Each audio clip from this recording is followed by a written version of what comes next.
बिस्मिल्लाहिर्रहमानिर्रहीम। अस्सलाम वालेकुम, सुबह खैर। मैं हूं माया खान और मैं हूं शाहजेब अहमद और आप हमें देख रहे हैं बराह रास्त 92 पे सुबह सवेरे पाकिस्तान में। आज की एपिसोड नए हफ्ते, नई उमंगें, नई दुआ के साथ। और दुआ सबसे पहले ये कहेंगे अल्लाह पाक जिस मुश्किल से साथ हमारा मुल्क और हमारे मुल्क में रहने वाले गुजर रहे हैं, अल्लाह पाक हमारे लिए आसानी फरमा दे, हमारे हर तरह से नागानी आफात से हमें बचा, हमें जो है वबाई अमराज से बचा। जिस तरीके से हम इस वक्त फेस कर रहे हैं शाहजेब, आज जो है 19 सितंबर हो चुका है। सैलाबी सूरत हाल जो कंट्रोल में नहीं आ रही है। कल ही मैंने अभी सुबह भी सुना यूनिसेफ के डायरेक्टर ने बाकायदा सेशन में बोला है पूरी दुनिया के सामने कि इस वक्त पूरी दुनिया के लोग दिल खोल कर पाकिस्तान को जो है वो एहतियात भेजें, क्योंकि अब जो है खतरा है कि अब वबाई अमराज से अमवात होने। बिल्कुल ऐसा ही। इवन जब हमने देखा कि विजिट किया था यूएन सेक्रेटरी जनरल ने भी, एंटोनियो गुतेरेस ने भी, उन्होंने भी ऐसा ही कहा था। यहाँ पर जिस तरीके से बीमारियां जन्म ले रही हैं, हमें बहुत ज्यादा कोशिश करनी पड़ेगी पाकिस्तान में, खासतौर पर तमाम ममालिक को कोशिश करनी चाहिए सब पाकिस्तान की मदद करने की। और ऐसे में हम देख रहे हैं कि हुकूमत की जानिब से भी ये बहुत जरूरी है इस बात पर ध्यान देना कि वहां पर अब जो वबाई अमराज फैल रहे हैं, जितनी डिजीजेस फैल रही हैं, जितनी बीमारियां फैल रही हैं, उसको रोकने के लिए फौरी तौर पर इकदाम लिए जाएं। क्योंकि कराची में रोजाना की बुनियादों पर भी हम देख रहे हैं कि हालिया बारिशों के बाद मुख्तलिफ शहरों में जो बीमारियां हैं वो बढ़ती जा रही हैं। 300 से 400 अफराद डेंगू का शिकार हो रहे हैं। सिर्फ हम कराची की बात कर रहे हैं, कहीं और नहीं जा रहे, सिर्फ कराची में ही। और इसकी रोकथाम के लिए हुकूमत सिंध, महकमा सिंध और सिंध हेल्थ केयर कमीशन के इकदाम हमें नाकाफी नजर आ रहे हैं, क्योंकि जिस तरीके से केसेस में इजाफा हो रहा है, इनको रोकना माया बहुत जरूरी है। यहां तक के स्कूल्स में, कॉलेजेस में, इस तरह से असेंबलीज में बच्चों का एक जगह इकट्ठा होना, उसको भी जो है वो इस वक्त पोस्टपोन कर दिया गया है। तमाम इस तरह की एक्टिविटीज जहां पर बच्चे या जो टीचर्स हैं वो इकट्ठे हो सकते हैं, मैदान हो या क्लासरूम हो या हॉल हो, वो तमाम इस तरह की जो एक्टिविटीज उनको जो है रोक दिया गया है। और असेंबली और पीटी सेशन भी जो है वो आज तौर पर जो है उनको बंद करने के साथ स्प्रे करना भी तो इम्पोर्टेंट है ना। अगर आप स्प्रे नहीं करेंगे, बिल्कुल, क्योंकि डेंगू जिस वजह से फैल रहा है वो मच्छर हैं, और मच्छरों की जो हम तादाद देख रहे हैं वो दिन ब दिन बढ़ती ही जा रही है, खासतौर पर बारिशों के बाद। तो ऐसे में स्प्रे करना तमाम इलाकों में बहुत जरूरी है कराची के। लेकिन इसके साथ साथ हम ये भी देख रहे हैं कि जो हिदायत हैं सिंध हेल्थ केयर कमीशन की जानिब से, वो ये भी दी गई हैं जो लेबॉर्ट्रीज है उनको भी, अस्पतालों को भी, कि जो आपके रेट्स है ना, खासतौर पर जो डेंगू टेस्ट है, मलेरिया टेस्ट है, उनके कम किए जाएं, क्योंकि वो बढ़ते ही जा रहे हैं, कम हो गए। सिंध हुकूमत ने बराए हेल्थ, उन्होंने सेहत का, उन्होंने ये इस तरह की टेस्ट की जो प्राइसेस हैं वो कम है। लास्ट वीक भी आई थिंक शेयर किया, अनाउंस किया गया है, क्या वो वाकई कम हो गए? अनाउंस किए गए नहीं, अनाउंस किए गए हैं कि कम कर दिए गए हैं। और जो जिस तरीके से उनके फर्स्ट करें 1500 से 1600 वाले जो टेस्ट थे वो तकरीबन 750 800 हो गए। जो 500 600 के जो टेस्ट थे वो 200 250 एटलीस्ट अफोर्डेबल तो हो। जो लोग इस वजह से टेस्ट नहीं करवाते कि वो महंगे बहुत हैं, तो वो फिर वाकई रह जाता है सब कुछ। तो इसलिए बड़ा इंपॉर्टेंट है कि सबके टेस्ट हो जाए ताकि एटलीस्ट इसकी तशखीस हो सके। अच्छा, आपको याद है शाहजेब, लास्ट टाइम जब पार्लियामेंट सेक्रेटरी बराए सेहत सिंध कासिम सुमर साहब आए थे, तो उन्होंने कुछ चीजें हमने उनसे शेयर की थी, तो उन्होंने कहा था कि नहीं इतना बुरा हाल नहीं है, थोड़ा सा प्रोपेगेंडा थोड़ा ज्यादा हो रहा है, सोशल मीडिया पे थोड़ा ज्यादा बुरा हाल हमें नजर आ रहा है। लेकिन अब हमें हमारे अपने आसपास हम नजर दौड़ाएं तो हमारे अपने जानने वालों में कितने लोगों को डेंगू हो रहा है, तो इससे हम अंदाजा लगा सकते हैं कराची की इतनी बड़ी आबादी में कितना डेंगू फैल रहा है। तो क्यों ना ये सूरत हाल थोड़ा सा जान लेते हैं नुमाइंदा 92 न्यूज इब्राहिम रिंद से। कैसी तफसीलात शाहजेब और मैंने शेयर की हैं, क्या उनमें सदाकत है और अगर है तो कितनी? जी इब्राहिम रिंद साहब। जी देखिए, बिल्कुल कराची भर में डेंगू और मलेरिया ने वबाई सूरत इख्तियार कर ली है, जिसके बाद कमिश्नर कराची इकबाल मेमन ने मुख्तलिफ स्कूलों में पीटी और जो असेंबली का सेशन था वो मुअत्तल कर दिया है। यही वजह है कि रोजाना की बुनियादों पे जो बच्चे जमा होते थे इस पीटी में और खुदा ना खास्ता उनको डेंगू काट ले, इस हवाले से उनको बचाने के लिए ये सेशन खत्म किया गया, जो कि एक अच्छा इकदाम है। इसके साथ साथ अगर लेबॉर्ट्रीज की बात की जाए तो कराची समेत सिंध भर की तमाम लेबॉर्ट्रीज ने डेंगू और मलेरिया के ऊपर भी एक सियासत शुरू कर दी है और बड़ी तादाद में अपनी मनमानी कीमतें वसूल कर रहे हैं डेंगू, मलेरिया और दीगर बीमारियों के टेस्ट के लिए। खासतौर पर डेंगू ने और मलेरिया ने कराची भर में जो वबाई सूरत इख्तियार कर ली है। रोजाना की बुनियादों पर अगर डेंगू की बात की जाए तो 300 से 400 अफराद डेंगू पॉजिटिव रिपोर्ट हो रहे हैं, और साथ साथ इस साल अगर बात की जाए सरकारी लेवल पर तो 11 अफराद जहां भाग हो चुके हैं। सिंध हेल्थ केयर कमीशन ने भी बराए नाम तमाम लेबॉर्ट्रीज को और अस्पतालों को पाबंद किया है और हिदायतनामा जारी किया कि वो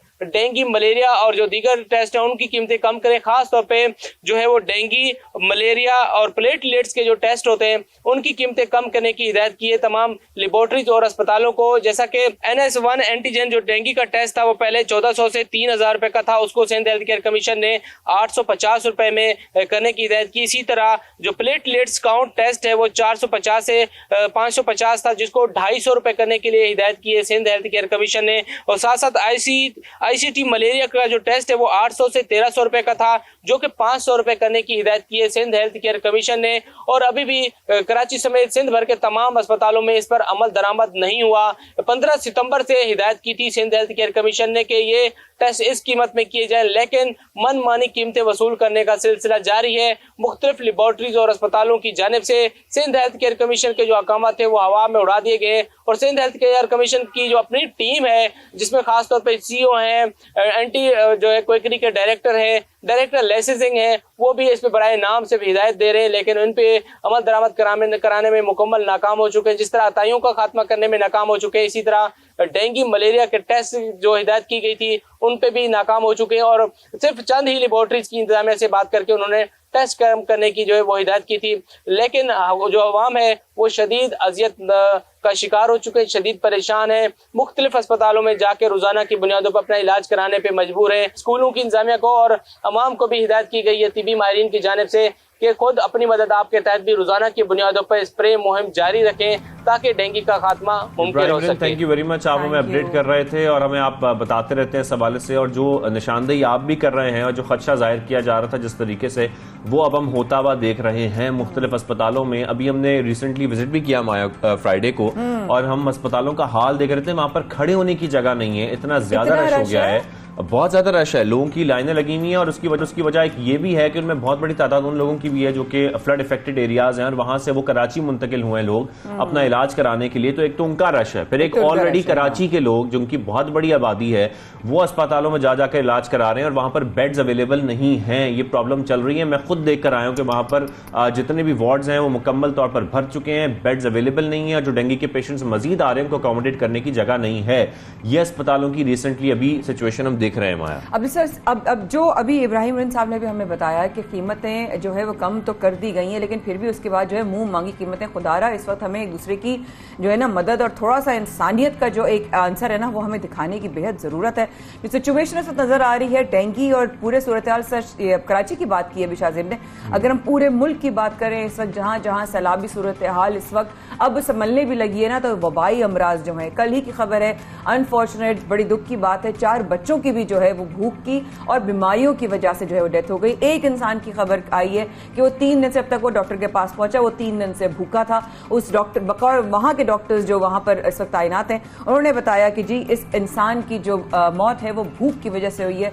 तो वाकई में हमें बहुत बड़ा चैलेंज है इस वक्त। उस वक्त मेरे हाथ में ना, शाज़ेब अल्लाह जानते हैं, मेरे हाथ में जो है ना एक ब्रेड का एक टुकड़ा था और मैंने वो देखा, मैंने कहा अल्लाह ये इतनी बड़ी नेमत है कि मैं अपने घर में अपनों के साथ तेरा रिस्क जो है वो शुक्र के साथ खाऊं।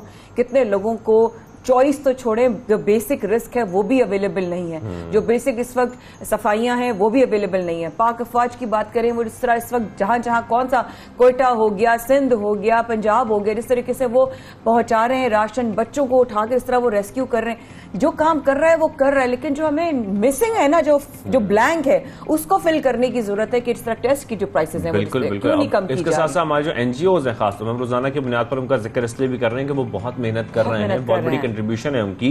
हालांकि ये जिम्मेदारी उनकी है या नहीं है ये सवाल और है, लेकिन वो फिर भी कोशिश कर रहे हैं कि तमाम लोगों को रेस्क्यू भी किया जा सके, वहां पर उनको रिलीफ पहुंचाया जाए, खाना पहुंचाया जाए, उसके साथ साथ वहां पर शेल्टर भी दिया जाए, क्योंकि अभी तक वहां पर रिहेबिलिटेशन का काम तो शुरू किस तरीके से किया जाएगा, अभी तक वहां से पानी का इखराज होना शुरू नहीं हुआ है।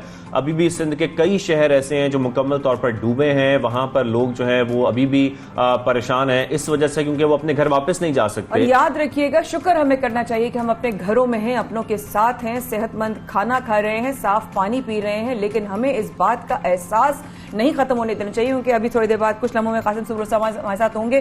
पिछले प्रोग्राम में उन्होंने कहा था कि इस तरह की नहीं है, लेकिन अब तो यूनिसेफ के डायरेक्टर तक ने यह बात कह दी कि इस वक्त आप पूरी दुनिया से एक दिल खोल कर जो एहतियात भेजिए, क्योंकि पाकिस्तान को सिर्फ वबाई अमराज का बहुत बड़ा खतरा है, बहुत ज्यादा अमवात होने का खतरा है। खुदा न खास्ता ये खदशा जाहिर किया है, अब वो आएंगे तो पता चलेगा, क्योंकि अगर इस वक्त ये खतरा मंडला रहा है तो सूबाई हुकूमत क्या इकदाम उठा रही है, ये बहुत अहम सवाल होता है। बिल्कुल, इसके साथ साथ मुख्तलिफ जगहों पर हमने ये भी देखा, अभी रिसेंटली मैं खबर ये भी देख रहा था कि एक जगह पर खास तौर पर एक फैक्ट्री के अंदर किसी शख्स ने वो तमाम टेंट जो कि फंड्स में आए थे, वो तमाम टेंट जो लोगों ने डोनेट किए थे, वो उन्होंने वहां पर रखे हुए थे, जिसकी तादाद कई 100 में थी। अच्छा, अब इस तरीके से लोग जो है अगर वो करेंगे तो फिर जहां तक लोग कोशिश कर रहे हैं, मतलब यहां से अगर फर्ज करें कि लोग भिजवा भी रहे हैं फंड्स और सामान भी भिजवा रहे हैं, लेकिन वो कहीं पर रुक जाएगा, उन मुतासरा लोगों तक नहीं पहुंचेगा, तो फिर उसका फायदा क्या है। तो ये भी बात यकीनी बनाने की जरूरत है तमाम कमिश्नर्स के लिए, तमाम इंतजामिया के लिए, कि वो ये कोशिश करें कि अगर कहीं पर भी इस किस्म की ज़ख़ीरा-अंदोज़ी की जा रही है या कोई सामान रोका जा रहा है, वो नहीं पहुंच रहा जो लोग मुतासरा इलाकों में मौजूद हैं, तो फिर उसका कोई फायदा नहीं रह जाएगा, उसका सिर्फ और सिर्फ नुकसान ही होगा। उन लोगों को भी जो भिजवा रहे हैं, उन लोगों को भी जहां तक पहुंचना बहुत जरूरी है। तो यहाँ पर इंतजामिया को एक्शन लेना भी इंपॉर्टेंट है। बिल्कुल, इंतजामिया से ही क्यों ना बात करें, क्योंकि हमेशा हमारे सवालों के जवाब देने के लिए हमारे साथ होते हैं, हमें ज्वाइन करेंगे कुछ लम्हों बाद पार्लियामेंटी सेक्रेटरी सेहत सिंध कासिम सुब्रो साहब। इस वक्त मुख्तलिफ शहरों में हैं। लास्ट टाइम जब उनसे बात हुई थी तो अंदरून सिंध में थे, जहां पर सैलाबी सूरत हाल जो है नाजुक थी, वहां पर अपने वबाई अमराज के हवाले से खिदमत कर रहे थे। लेकिन इस वक्त हमारे साथ मौजूद हैं, टेलीफोन लाइन पे मौजूद। अस्सलाम वालेकुम कासिम साहब, बहुत शुक्रिया आपने हमें ज्वाइन किया।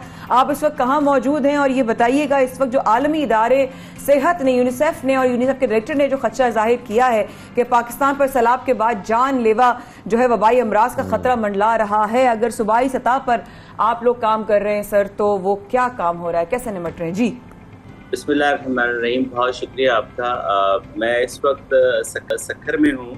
रात को मैं बहुत देर से यहाँ पहुँचा हूँ। डिफरेंट कैंप्स को विज़िट किया है, डिफरेंट हेल्थ फैसिलिटीज़ को मैंने विज़िट किया है अक्रॉस दी जो एरियाज़ हैं तमाम के अंदर। सूरत हाल आपने खुद जैसे बताया कि जो इंटरनेशनल इदारे हैं वो भी उनके हमारे साथ काम कर रहे हैं। हम उनके साथ ही, कल भी मैं उनके साथ था और इनफैक्ट आज भी हमारी उनके साथ एक इंगेजमेंट है। तो प्रॉब्लम बहुत बड़ा है। इस वक्त डिजीज़ पैटर्न जो है वो बढ़ रहे हैं। हमारे पास हर रोज़ बेतहाशा मलेरिया के केसेस आ रहे हैं, बेतहाशा गैस्ट्रो के केसेस हैं। ज़ाहिर है जहाँ पानी रिसीड नहीं हुआ है वहाँ पर ये प्रॉब्लम अभी तक उसी शद्दोमद के साथ है। जब तक ये पानी रिसीड नहीं होता, लोग अपने वापस अपने घरों की तरफ जो है वो नहीं जाते, उस वक्त तक आपको पता है कि ये एक ब्रीडिंग इस वक्त जो है वो पानी जो है वो ब्रीडिंग पॉइंट बना हुआ है कि उन तमाम मलेरिया जो लार्वा है उसके लिए। तो ये तो बहुत बड़ी इस वक्त इशू है और पाकिस्तान को बल्कि हम तो सिंध में जितना पॉसिबल हो सकता है। मिसाल के तौर पर मैं आपको बताऊं कि हमारे जो इस वक्त डिपार्टमेंट ऑफ हेल्थ, हमारा जो हेल्थ का ही एक प्राइमरी हेल्थ केयर का यूनिट है PPHI, फिर हमारे जो इंटरनेशनल पार्टनर जैसे यूनिसेफ है, WHO है, बाकी हमारे आगा खान यूनिवर्सिटी है, इंडस हॉस्पिटल है।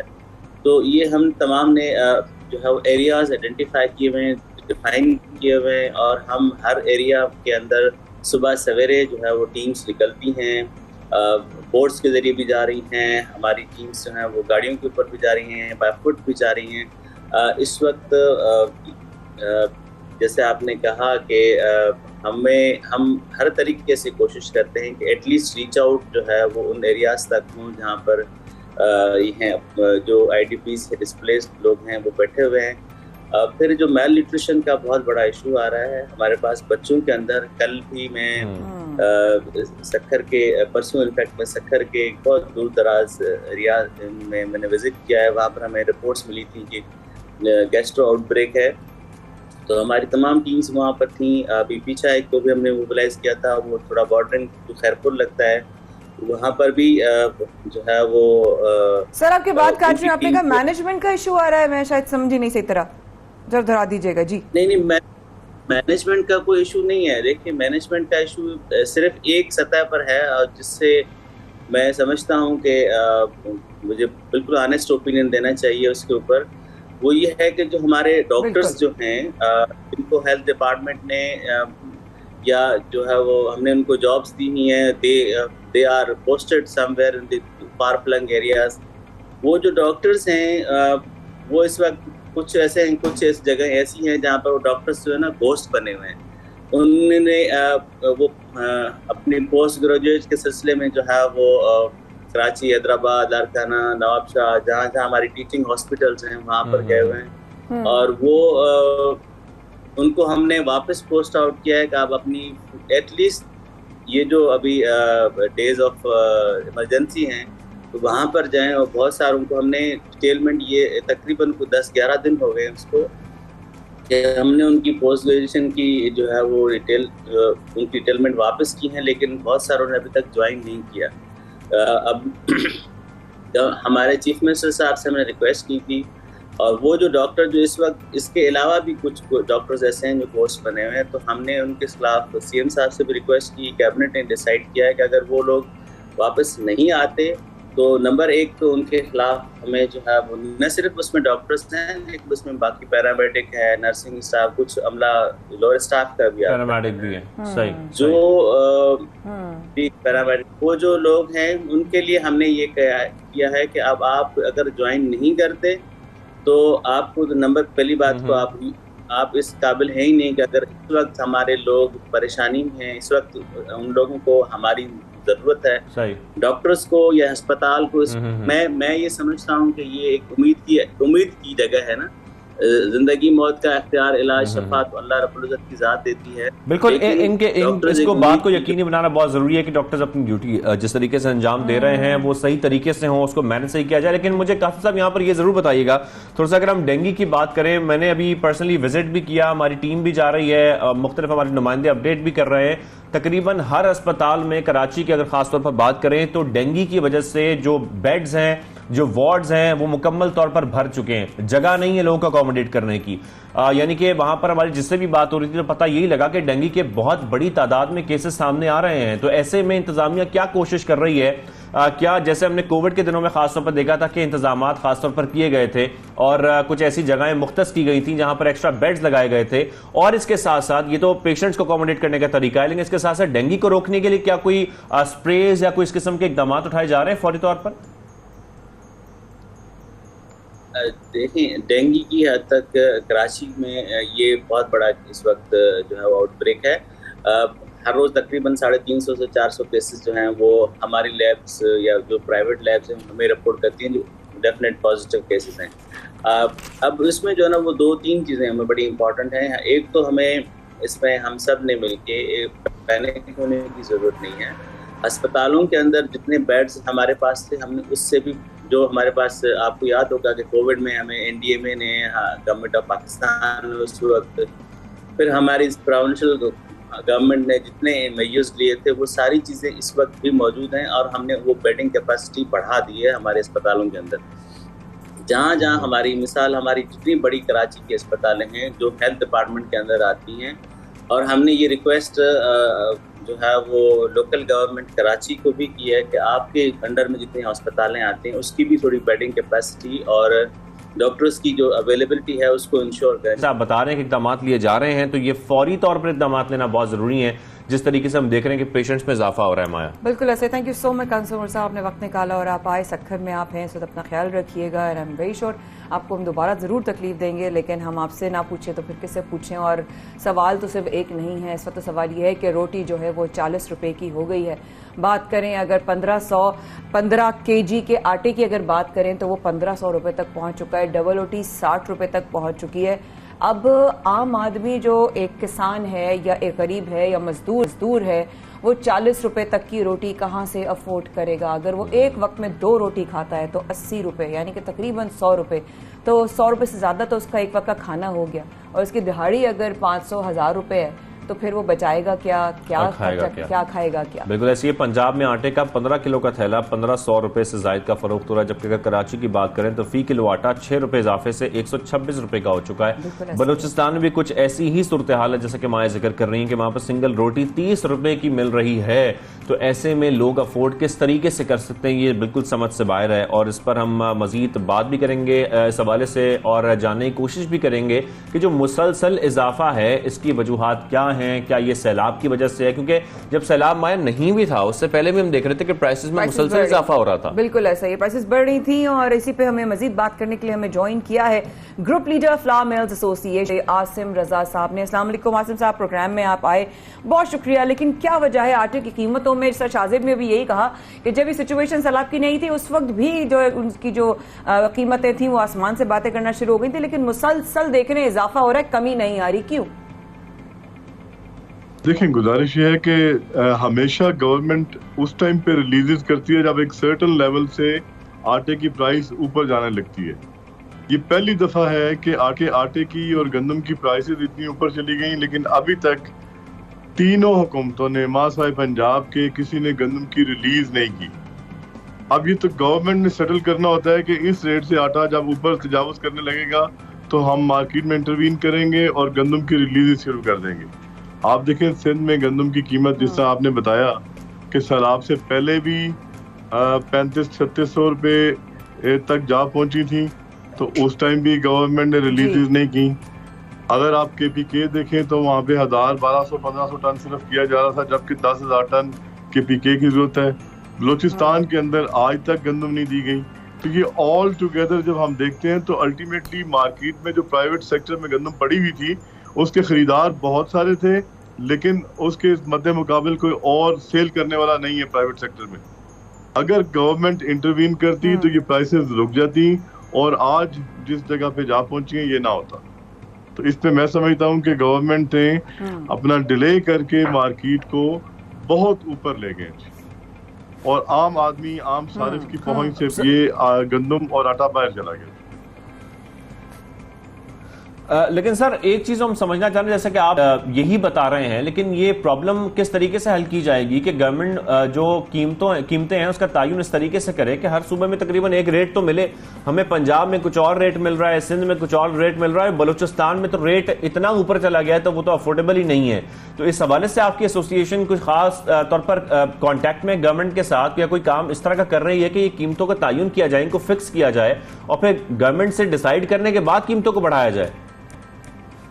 देखिए, नॉर्मली ये होता है कि सितंबर अक्टूबर में गंदम की रिलीज होती थी और तकरीबन पंजाब के बाद सारे सूबे पंजाब की गंदम का रेट देखते हुए रिलीजेस शुरू करते थे। पंजाब ने इस दफा ड्यूरिंग प्रोक्योरमेंट रिलीजेस शुरू कर दी और 1765 रुपए में सब्सिडाइज्ड वीट देनी शुरू की, जिससे आटे में मार्केट के जो है वो खासा रेट कम था as compared to open market. अब बाकी सूबों ने उसको फॉलो नहीं किया, उन्होंने इंतजार किया कि जब नॉर्मल रिलीज का टाइम आएगा जो कि नॉर्मली अगस्त सितंबर होता है, हम उस टाइम करेंगे, लेकिन उसमें डिले की वजह से मार्केट ऊपर चली गई। अब पंजाब 20 तारीख से होपफुली 2300 रुपया करने जा रहा है गंदम का रिलीज प्राइस, तो बाकी सूबे भी इसे फॉलो करते हुए करेंगे। जी 2300 रुपया मन जी 40 kg का जी, जिससे आटे की कीमत। बहुत शुक्रिया आसिम साहब, आप आए और आपने वक्त निकाला और इस हवाले से थोड़ा सा ये भी हमसे शेयर की इन्फॉर्मेशन। बट यस, ये तो फिक्र करने वाली बात है और बात सही कह रहे हैं वो कि ये बार बार होना जो है समझ में नहीं आता, एक ही दफा क्यों नहीं उसका जो है वो हम कर लेते हैं मुतवाजन कीमतों के हवाले से। लेकिन इस यहाँ पर होता है सबसे पाकिस्तान में छोटे से वक्फे का वक्त। शाज़िब और माया को दीजिए कुछ लम्हों की इजाजत, अभी वापस आते हैं।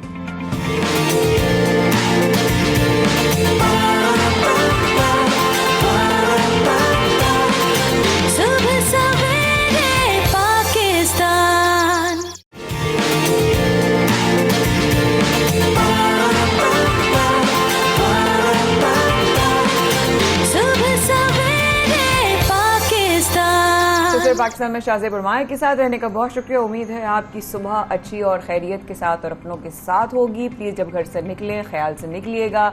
इस वक्त डेंगू का कराची में बहुत ज़्यादा खतरा है। हमारी तरफ से एक छोटा सा मैसेज है कि प्लीज़ इस वक्त एहतियात करें और गैर ज़रूरी घर से ना निकलें। लेकिन जो लोग गैर ज़रूरी घर से निकल रहे हैं उनमें वो लोग भी और वो इदारे और वो NGOs हैं जिन्होंने इस वक्त अपने आप को अल्लाह के हुजूर अपनी इस नेकी को वो पेश करते हैं और फलाह बहबूद के काम में इस वक्त सैलाबी जो सिचुएशन है उसको जिस तरह हैंडल कर रहे हैं, मुतासर इलाकों में जा रहे हैं, अपनी कोशिश कर रहे हैं, इमदाद पहुंचा रहे हैं। आपकी और मेरी और इनमें एक और बहुत बड़ा नाम है और वो है अल मुस्तफ़ा ट्रस्ट। क्या ख्याल है शाहजेब, आप गए थे ना वहाँ पे? बिल्कुल ऐसा ही है और वो जरूरत के तहत जिस तरीके से लोगों की मदद कर रहे हैं, खासतौर पर हम देख रहे हैं कि सैलाब मुतासिरीन तक राशन पहुंचाना हो, तबी सहूलियात हों, मुख्तलिफ जगहों पर मेडिकल कैंप्स भी यूएस उनकी जानब से कायम किए जा रहे हैं और उनके अस्पताल में अल मुस्तफ़ा ट्रस्ट में भी हम देख रहे हैं कि वहाँ पर पाकिस्तान के मुख्तलिफ शहरों से, सिंध के मुख्तलिफ इलाकों से लोग आ रहे हैं, फैमिलीज आ रही हैं इलाज के लिए और उनका बिल्कुल मुफ्त इलाज किया जा रहा है। और उनके जो सरबराह हैं वो हमारे बहुत ही मोहतरम, हम मेरे बहुत ही प्यारे बड़े हाजी हनीफ मोहम्मद तैयब साहब और उनके तमाम उनका जो अमला है, जिस तरह वो काम कर रहा है सालों से मैं तो देख रही हूँ माशाल्लाह। लेकिन इस वक्त जाहिर है सब हम एक हुए में, कोई ये नहीं सोच रहा कौन सा किसका ट्रस्ट है। वो यही कह रहे थे मैंने कभी पाकिस्तान के ऐसे हालात नहीं देखे सैलाब की वजह से, इतने हालात खराब हैं सीरियसली। तो शाहजेब वहाँ गए, शाहजेब ने क्या, आइए मैं भी देखती हूँ और आप भी देखिए।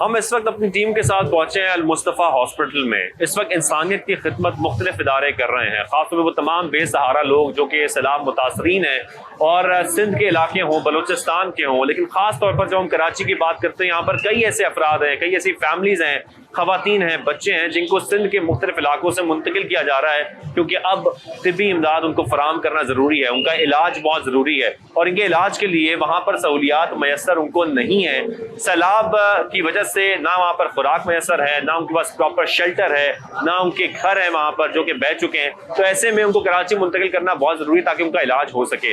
अल मुस्तफ़ा वेलफेयर सोसाइटी के ज़ेर इंतज़ाम जो ये अस्पताल है, अल मुस्तफ़ा अस्पताल, यहाँ पर आज हम पहुँचे और कोशिश करेंगे जानने की कि कराची में जितने भी अफराद आ रहे हैं, खासतौर पर सैलाब मुतासरीन, उनका किस तरीके से यहाँ पर इलाज हो रहा है क्योंकि बताया जा रहा है कि यहाँ पर मुफ्त इलाज किया जा रहा है और वो तमाम फैमिलीज अपने बच्चों को लेकर, अपने खवातीन को लेकर यहाँ पहुँच रहे हैं और यहाँ पर इलाज करवा रहे हैं। हमारे साथ चलिए चलकर देखते हैं और बात करने की कोशिश करते हैं कि किस तरीके से यहाँ पर उन तमाम सैलाब मुतासरीन का इलाज किया जा रहा है।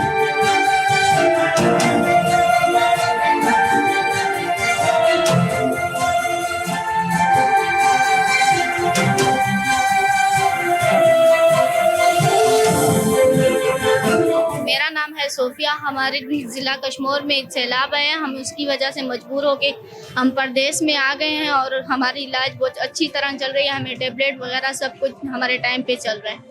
वहाँ पर सैलाब की क्या सूरत थी? कितना पानी आ गया? आपका पूरा गांव मुतासिर हुआ है? जी पूरा गांव मुतासिर हो गया है। हमारे घर वगैरह सब टूट गए हैं, हमारी छतें वगैरह सब गिर गए। उसकी वजह से हम लोग यहाँ पे ज़िला कश्मीर जिला कश्मीर है। तो आपका जो पूरा खानदान है, पूरे फैमिली जी वो भी सब कराची आ गए? नहीं, जो बस जहाँ पे उस लोग के रिश्तेदार थे, कोई रिश्तेदारों के घर गया है, कोई कहाँ पे गया, कोई कहाँ पे।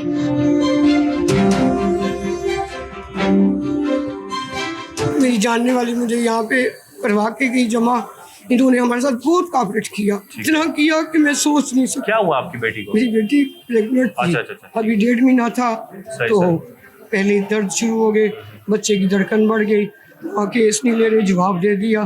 हम यहाँ आए, अब बेहतर है ना? अल्लाह का शुक्र, अल्हम्दुलिल्लाह। अब इन्होंने बहुत हमारा साथ दिया है, अल्हम्दुलिल्लाह।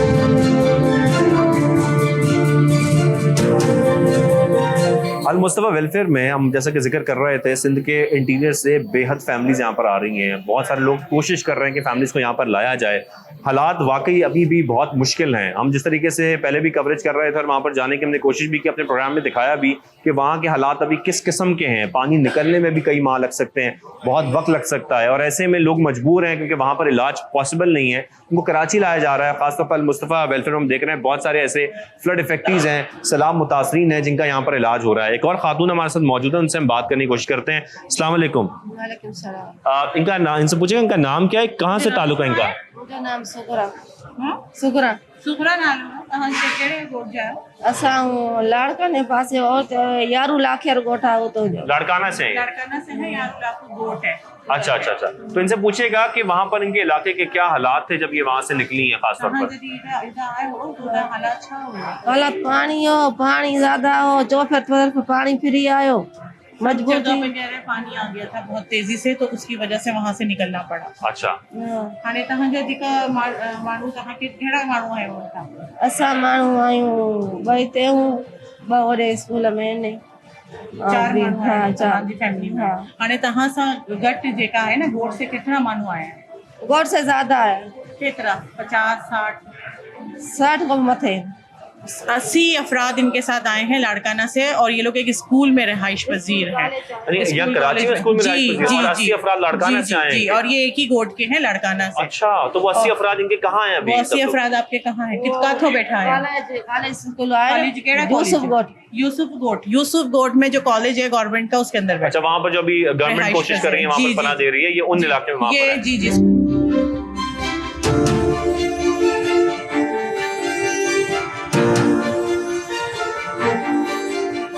आज हम दिखा रहे थे खास तौर पर अल मुस्तफ़ा वेलफेयर सोसाइटी के अंदर जो हॉस्पिटल है, अल मुस्तफ़ा हॉस्पिटल, वहां पर किस तरीके से सैलाब मुतासिरीन की कितनी बड़ी तादाद यहाँ पर आ रही है, पहुंच रही है, और उनको किस तरीके से अकोमोडेट किया जा रहा है, उनका इलाज मुमकिन बनाया जा रहा है बिल्कुल फ्री ऑफ कॉस्ट। और हमने आपकी बात भी करवाई उन तमाम लोगों से, उन तमाम फैमिली से जो किसी कोई दादू से है, कोई सखर से है, कोई लाड़काना से है, ये तमाम फैमिलीज यहाँ पर पहुंच रही हैं। लोग भी कोशिश कर रहे हैं और हमारी भी आप लोगों से गुजारिश है कि कोशिश करें वो तमाम लोग, अगर वो जानते हैं या उनके आसपास हैं और आप समझते हैं वो सैलाब मुतासरीन को इस वक्त इलाज की जरूरत है, तो इस हॉस्पिटल में बेहतरीन इलाज इस वक्त किया जा रहा है।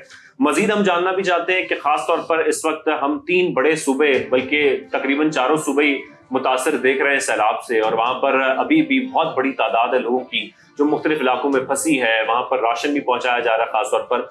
आज इस हवाले से मजीद भी बात कर लेते हैं। हमारे साथ इस वक्त मौजूद हैं साबिक वफाकी वजीर भी हैं और डॉक्टर मोहम्मद हाजी हनीफ तैयब साहब हमारे साथ मौजूद हैं। अस्सलाम वालेकुम, कैसे हैं आप? खैरियत से हैं? सरपरस्त आला है मुस्तफ़ा वेलफेयर सोसाइटी के। मुझे अदना सा खादिम हूँ, ये रस्म दुनिया के लिए कुछ ओहदे लगा दिए जाते हैं।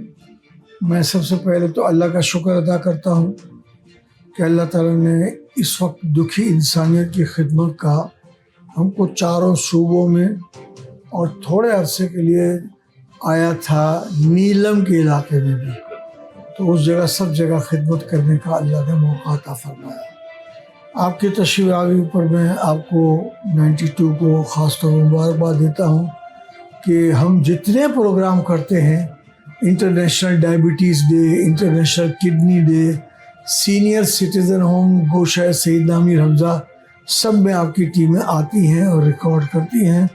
ये आपके लिए भी बाइस सादत है और हमारे लिए भी हौसला अफजाई का बाइस है। हम आपके शुक्रगुजार हैं सर, और आपने वक्त दिया इसकी हम बड़ी आपकी मेहरबानी।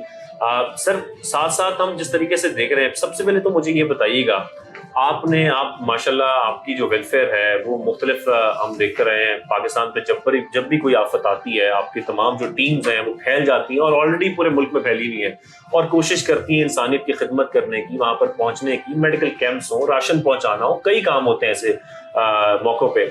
आपने कभी इतना नुकसान पाकिस्तान का देखा है सैलाब से? मैंने अपने होश के आलम में सैलाब से इतना नुकसान कभी नहीं देखा है।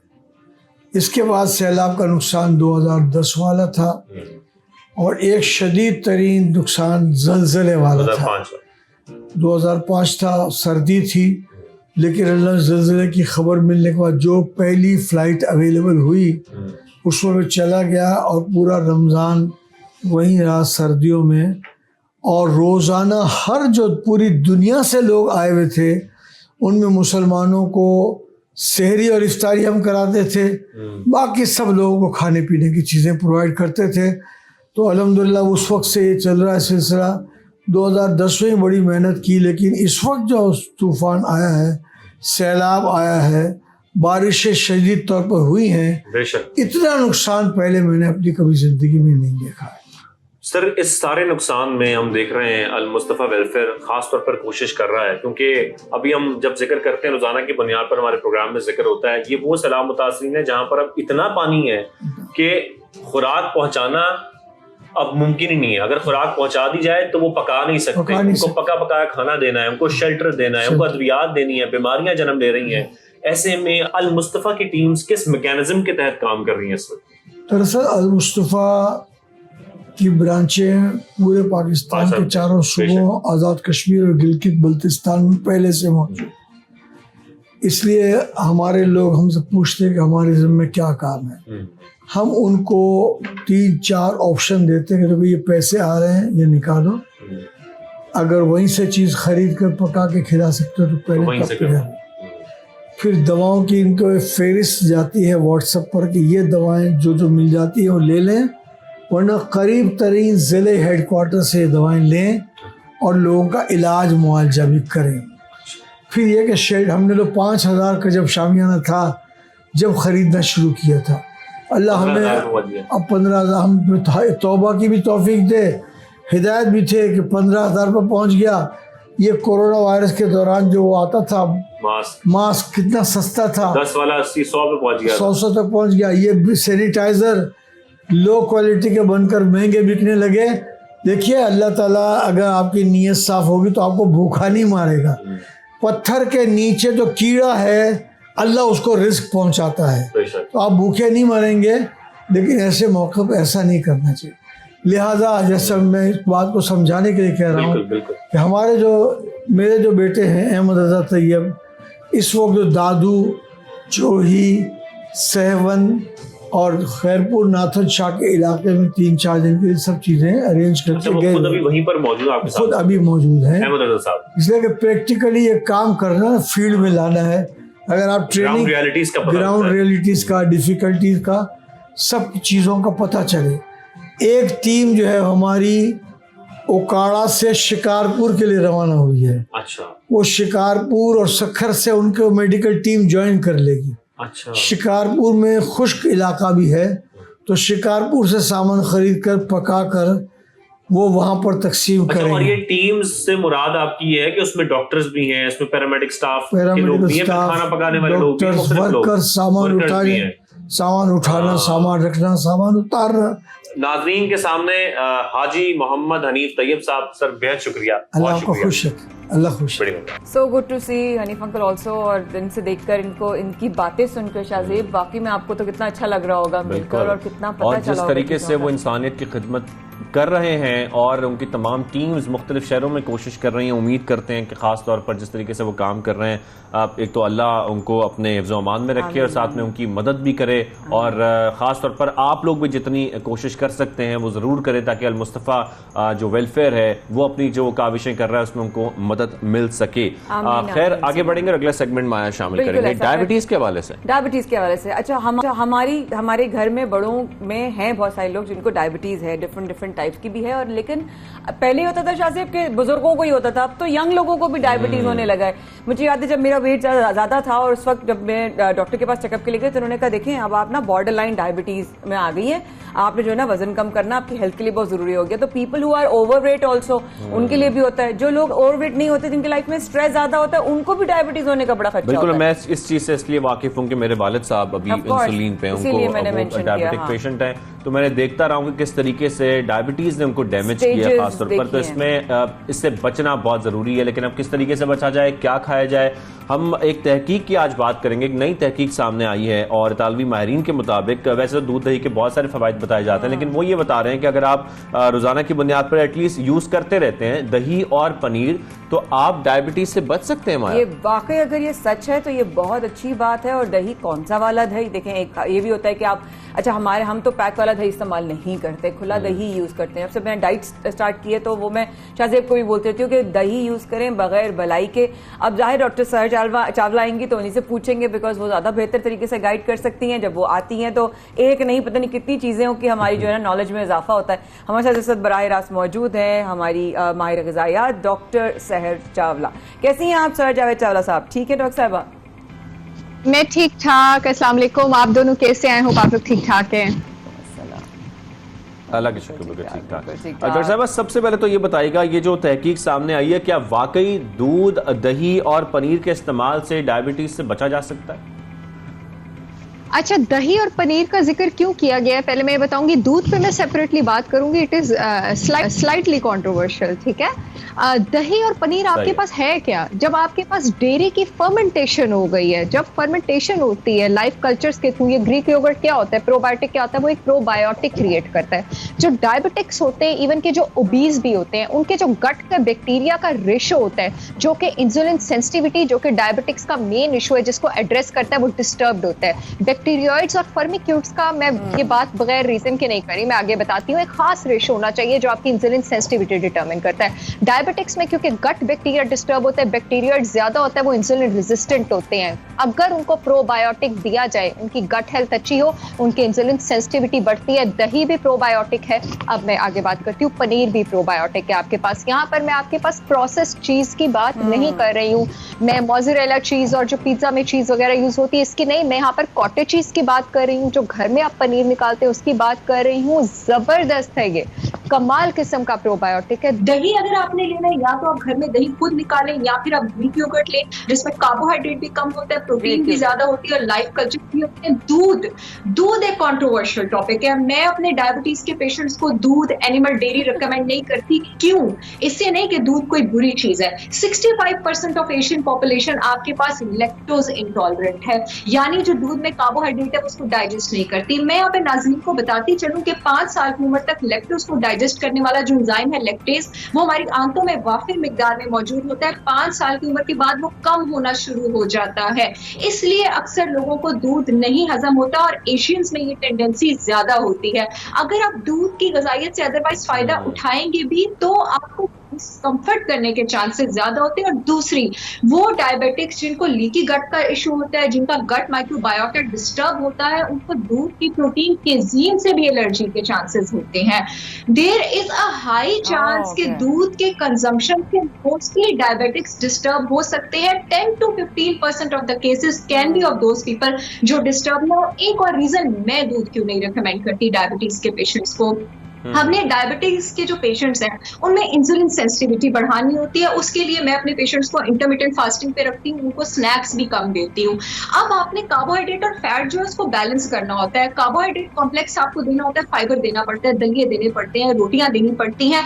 अक्सर पेशेंट्स क्या करते हैं, बिल्कुल रात के टाइम सोने से पहले दूध का कंजम्पशन कर देते हैं। कुछ ना कुछ कार्बोहाइड्रेट तो उसमें भी है, उसकी वजह से जो कार्बोहाइड्रेट और फैट का कंजम्पशन मैं चाह रही होती हूँ, जो कैलकुलेशन मेरे माइंड में होती है या होना चाहिए, वो डिस्टर्ब हो सकता है। याद रखिएगा, कार्बोहाइड्रेट हाई डाइट के, अगर हाई फैट डाइट आप सिर्फ तब रख सकते हैं जब आपका कार्बोहाइड्रेट लो हो, तभी आप डायबिटीज का रिवर्सल अचीव कर सकते हैं। अगर आपका फैट भी हाई और फैट हाई रखना जरूरी है, क्योंकि डायबिटीज में आपने स्नैकिंग कम रखनी होती है ताकि आपको इंसुलिन हिट ना मिले। फैट आप कंपैरेटिवली अच्छे वाला हाई रखेंगे तो आपका पेट भरा रहेगा तो आप स्नैकिंग नहीं करेंगे, और अगर आप कार्बोहाइड्रेट भी हाई करेंगे तो डिस्टर्ब होंगे। दूध से मेरी कोई दुश्मनी नहीं है, इट इज एन अमेजिंग मील, लेकिन डायबिटिक्स के लिए दूध के अलावा बहुत सारे और दूध की भी कंप्लेन आ गई थी आपकी बात करते जी। क्या दूध क्या आपकी दूध से क्या दुश्मनी है? लेकिन डॉक्टर साहबा यहाँ पर ये जी आप प्लीज अपनी बात कंटिन्यू कीजिएगा डॉक्टर साहबा। हाँ जी, मैं जो दूध के ऑल्टरनेटिव्स रिकमेंड करती हूँ, मैं दही रिकमेंड करती हूँ, मैं पनीर रिकमेंड करती हूँ। दूध से आपको जो कैल्शियम और मैग्नीशियम मिलता है वो आपको लीफी ग्रीन से भी मिल जाता है, आपको नट से भी मिल जाता है, आपको बीन से भी मिल जाता है। 65% of Asian population lactose intolerant है, इसलिए के साथ मैं बहुत ज्यादा एक्सपेरिमेंट नहीं कर रही। आपको सूट करता है तो वेल एंड गुड, लेकिन अगर आप डायबिटिक है, रात को बिल्कुल सोने से पहले दूध ना लें, it will not help you. आप 6-7 बजे दूध लें और फिर अपना बाकी का कार्बोहाइड्रेट का और डेयरी का उसको बैलेंस करें। देसी घी मैं बहुत ज्यादा रिकमेंड करती हूँ। क्यों? क्योंकि अगेन आपके पास देसी घी में केजीन और लैक्टोज वाला प्रॉब्लम नहीं होता। इवन कि जो मेरे आईबीएस और आईबीटी के पेशेंट है ना, लीकी गट के, अगर मैं उनको कोई डेयरी चीज, घी को तो मैं डेयरी कहती नहीं हूँ, रिकमेंड करती हूँ, तो वो आपके पास देसी घी है। आप देसी घी ले सकते हैं, आप मलाई ले सकते हैं, आप दही ले सकते हैं, आप पनीर ले सकते हैं। इसकी स्मार्ट कैलकुलेशन आपके डाइट चार्ट में 6 महीने में आपके इंसुलिन के शॉर्ट्स छुड़वा सकती है। No wonder. अच्छा डॉक्टर साहब, हम लोग कोई 8-9 सवाल तैयार करते हैं, लेकिन इसमें से 5-6 सवाल के जवाब आप ऑलरेडी दे चुकी होती हैं, हमारे सवाल बड़े कम रह जाते हैं। डॉक्टर साहब ये जरूर बताइएगा, ये डायबिटिक पेशेंट जो है खास तौर पर, ये दही का इस्तेमाल किस वक्त में करें, अपना थोड़ा सा रूटीन क्या सेट करें, प्लीज ये भी जरूर बताइए। खुला दही कह रही हैं आप जो बाहर मिलता है, विदाउट मलाई या विद मलाई? विद मलाई। मलाई इज अमेजिंग। मलाई कमाल चीज है। मलाई अगेन आपकी जो फैट्स होता है ना, याद रखिएगा माया, फैट कभी भी आपको इंसुलिन हिट नहीं देता। डायबिटिक में हमने इंसुलिन हिट ही बचानी होती है, इसलिए तो हम उनका जो फैट रेशियो है वो हाई रखते हैं। मलाई में आपके पास फैट है लेकिन 1 से 2 टेबलस्पून से ज्यादा नहीं होना चाहिए, क्योंकि ज़ाहिर है आप दिन में 2-3 टेबलस्पून घी के भी यूज कर रहे हैं, आप थोड़ा बहुत 50-100 ग्राम जो है वो पनीर भी यूज करें, तो इसकी आपको स्मार्ट कैलकुलेशन रखनी चाहिए। आई एम सो सॉरी मुझे आपका क्वेश्चन। हाँ, दही कभी भी आपने डिनर में नहीं लेना है, बिल्कुल भी नहीं। अच्छा, एक और चीज, दही कभी भी मलाई के साथ लें, और वो रेकमेंड करती हैं कि आप डॉक्टर साहब थोड़े से वक्त में ना बहुत इंपॉर्टेंट बातें बहुत सारी बता दी हैं, मैं भी देख रहा हूं सारी हमारे खत्म हो जाते हैं बिल्कुल। डॉक्टर साहब thank you very much, thank you so much. यहाँ पर छोटी सी ब्रेक लेते हैं, ब्रेक के वापस आते हैं, कुछ मजीद बातें करेंगे।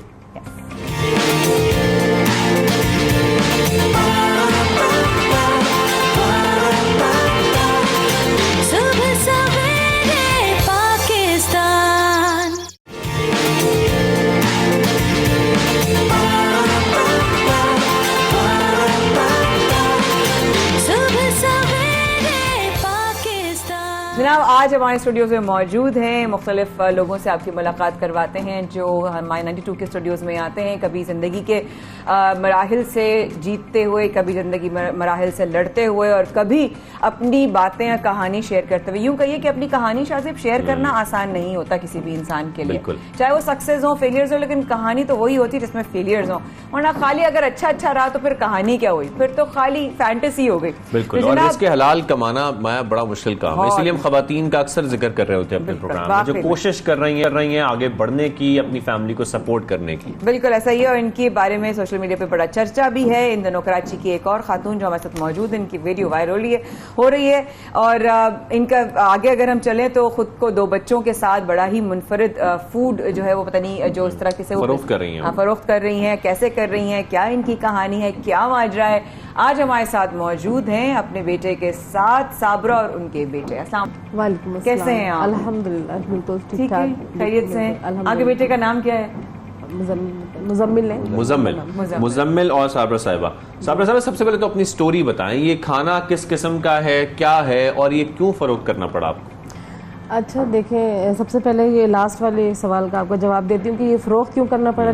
डेफिनेटली घर को सपोर्ट करने के लिए और फाइनेंशियली प्रॉब्लम, और इसको निकालने की वजह ये कि एक दिन मैं पकाने का बहुत शौक रखती हूँ और हर तरह का खाना बना लेती हूँ, ठीक है। तो अब ये था कि एक दिन वीडियो देख रही थी बाहर की, तो बस मुझे देखने आया, मैंने कहा ओके मैं कर सकती हूँ इसको। तो मैं अपने कराची पाकिस्तान में इसको न्यू वर्जन स्टाइल में मैं इसको इंट्रोड्यूस कराती, इस तरह मेरे पाकिस्तान का और कराची का भी नाम प्रेजेंट होगा कि हम भाई बाहर की चीजें है क्या, ये जरा बताएं ना। ये एक्चुअली ये कॉर्न डॉग है, ठीक है, कॉर्न डॉग। मैं इसको लोग वैसे हॉट डॉग बोल रहे होते हैं, और हॉट डॉग बहुत स्टाइल में खा चुके हैं लोग, ठीक है।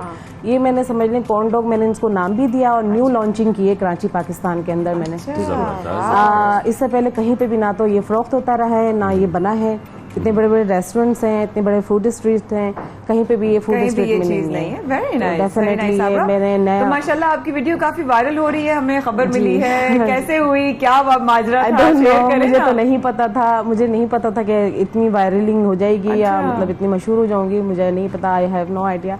बट मेरे अल्लाह ताला की मेहरबानी है, शुक्र अल्हम्दुलिल्लाह, उसने मुझे जो है इनकरेज किया है इस चीज़ का। तो मैंने तो बस लेके अपने घर के असल में आसानी के लिए मैं अपने घर के बिल्कुल सामने वाले रोड के ऊपर मैंने सोचा कि आसानी हो जाएगी, बिल्कुल घर के पास भी आसानी हो, फिर बच्चे हैं साथ में, तो मैंने कहा आसानी हो जाएगी, इसलिए बस मैं खोल के बस खड़ी होगी इसमें। ये काफ़ी लोगों ने मुझे सपोर्ट किया अल्हम्दुलिल्लाह।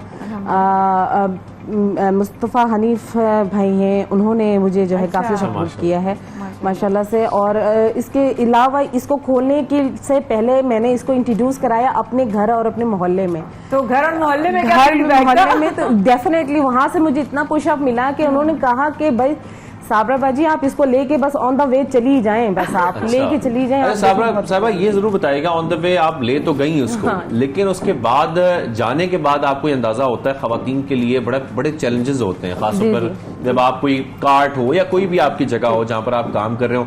हमारी मेल डोमिनेटिंग सोसाइटी है, मर्द हजरात बहुत ज्यादा होते हैं, उनके साथ डील करना बड़ा मुश्किल हो जाता है सब कुछ। ऐसे में आपको कितने चैलेंजेस आए, कितनी परेशानियां आई, और शुरू में सेटअप डेवलप करना वो तमाम मार्केट्स में जहां पर इतना कंपटीशन है कि हर तरफ आप बिजनेस देख रहे हैं, तो ऐसे में सरवाइव करना बड़ा मुश्किल होता है, अपने आप को प्रमोट करना बड़ा मुश्किल होता है। ऐसे में आपको किन चैलेंजेस का सामना था?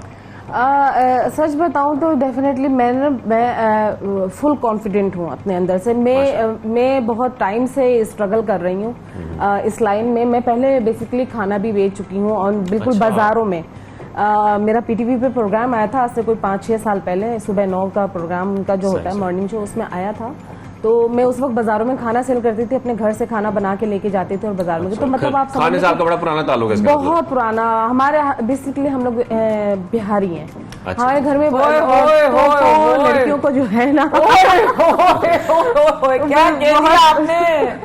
अब क्या कह सकती जो है वो खतरनाक खतरनाक। हमारे यहाँ खवातीन को बस किचन दे दिया जाता है कि जी आपने संभालना है, तो बस जब से बचपन से ही बहुत अच्छे से संभाल लेती है, मैनेज करते हैं। हाँ, जब आप बोले बस डन हो गया। इस तरह माशाल्लाह मुजम्मिल भी आपके साथ होते हैं, हाथ बटाते हैं? बिल्कुल। मेरे 2 बेटे हैं और एक बेटी है माशाल्लाह, उनको शादी कर दी। मेरे दामाद माशाल्लाह आए हुए हैं, शादी भी कर दी?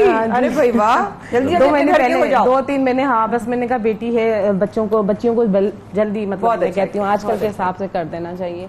तो दामाद भी आए हुए बैग पे बैठे हुए। तो ये मेरे दोनों बेटे हैं, छोटे और बड़े, दोनों मुझे सपोर्ट करते हैं, मेरे काम में हाथ बटाते हैं बहुत, और काफी मुझे सपोर्ट है। बाकी मेरे ये इस काम को ना ऑन करने के लिए, इसकी समझ ले देखें बैक पे हिम्मत बढ़ाने के लिए मेरी फ्रेंड्स, मेरी उस्तानी जी हैं। और बेसिकली मेरा एक थोड़ा सा ताल्लुक ये है कि मैं हर जुमरात के दिन हमारे यहाँ दरस कुरान का प्रोग्राम होता है, तो उस्तानी जी ने बहुत मोटिवेट किया और मेरी एक फ्रेंड ने बहुत मोटिवेट किया कि साबरा जी आप इसको लेकर आएंगे, आपका चलेगा। दूर दूर से लोग आएंगे, उनका कहा, उनकी बात वाकई में पूरी होगी। और अल्लाह ताला मुझे यकीन, अच्छा मुझे एक अंदर से खुद भी यकीन, तसल्ली थी क्योंकि मैं जो चीज ला रही थी ना वो मैंने ऑल टू ऑल माइंड में घुमाया कि कहीं पे पाकिस्तान यानी कराची में इस तरह से नहीं है।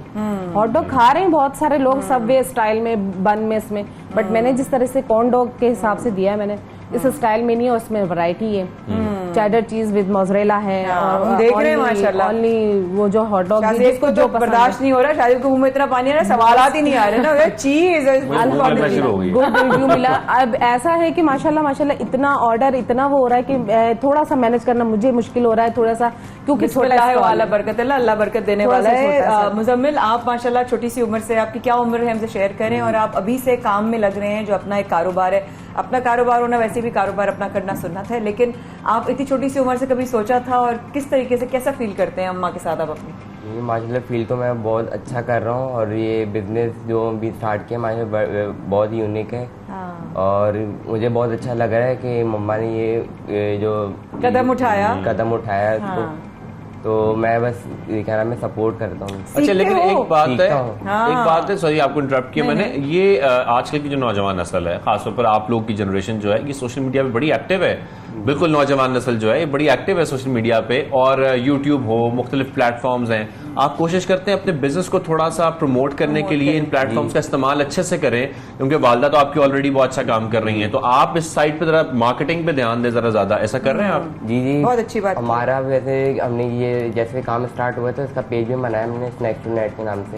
तो उसको भी मैं किस नाम से बताएगा? Snacks tonight. अच्छा, स्नैक्स टू नाइट मैंने अपना स्टॉल का नाम रखा। फेसबुक पे पेज भी वो क्रिएट किया हुआ है माशाल्लाह का, व्हाट्सएप पे भी लिंक। वक्त नहीं मिल रहा है कि उसको अपडेट करें, ऐसा ये मेरे साथ ऐसे मसरूफ होते हैं कि मेरे पेज को मैं बड़ा इम्पोर्टेंट है। मतलब अगर आप वैसे 100 लोगों को रीच कर रही हैं तो उन जराये के जरिए ना आप पता नहीं कितने हजारों लोगों तक पहुंच सकती है बड़ी आसानी से। मैं आपको छोटा सा बताऊं, मेरा भी छोटा सा बिजनेस है ना, अगर नहीं एक आध दिन भी मैं सोशल मीडिया पे ना दूं ना ध्यान, तो बहुत ज्यादा इफेक्ट पड़ता है। आप सही कह रहे हैं, फोकस करें। और आगे मैंने इससे कहा, मैंने कहा बेटा मेरा तो मतलब मैं तो काम में लगी हुई हूँ, आप जरा पेज को देख लिया करें। मैंने जो पेज बनाया है, फेसबुक पेज बनाया है, आप उसको मेंटेन कर लिया करें, रोजाना की वीडियो डालें, रोजाना की, बहुत अच्छा होगा, बहुत अच्छा होगा इंशाल्लाह। So much, thank you so much. आप लोगों का बहुत शुक्रिया, आप लोगों ने मुझे इस काबिल समझा, यहाँ बुलाया। Thank you very much. आप बहुत जबरदस्त जो है, और मुझे तो पता नहीं क्यों बहुत ये फैसिनेट कर रहा है, मैं दिल कर रहा है कि मैं जाके दवा खाऊं। ये कैसी कौन सी चीज है जो हमारे आसिफ भाई को चाहिए, और साथ साथ अगर जो है वो बिहारी हाथों से बना हुआ हो उसका जायका ही कुछ और होता है, लेकिन जरूर इनके हाथ से जरूर खाएंगे इंशाल्लाह। और अब हम प्रोग्राम में आगे चलते हैं, आपको जरा बलूचिस्तान के फ्रूट्स के हवाले से। ओके, 92 न्यूज बलूचिस्तान की जमींदारों और किसानों की आवाज बन गया है और पूरी कोशिश कर रहा है बनने की। सैलाब के बायस जिला मस्तूम के इलाके दश्त में सेब के बागात तबाह हो चुके हैं, जैसे कि हमने आपको पहले भी अपडेट किया था। वहां पर इस वक्त क्या सूरत हाल है सैलाब के बाद? दश्त में 200 से जायद सेबों के जो बागात हैं वो तैयार थे, लेकिन सैलाबी पानी की वजह से वो बिल्कुल तबाह हो चुके हैं। तो मजीद इस हवाले से हम जान भी लेते हैं अपने नुमाइंदे 92 न्यूज से। फजल हमारे साथ मौजूद हैं। फजल, थोड़ा सा बताइएगा कितनी बड़े पैमाने पर नुकसान हुआ है खासतौर पर इस फसल का? जी बिल्कुल, बलूचिस्तान के लोगों का ज्यादातर जरिया माश ज़राअत और बागात से वाबस्ता है। हालिया तूफानी बारिशों और सैलाबी सूरत हाल के बायस सूबे के दीगर अजला की तरह जिला मस्तूम के इलाके दश में कायम बागात भी मुकम्मल तौर पर तबाह हो चुके हैं।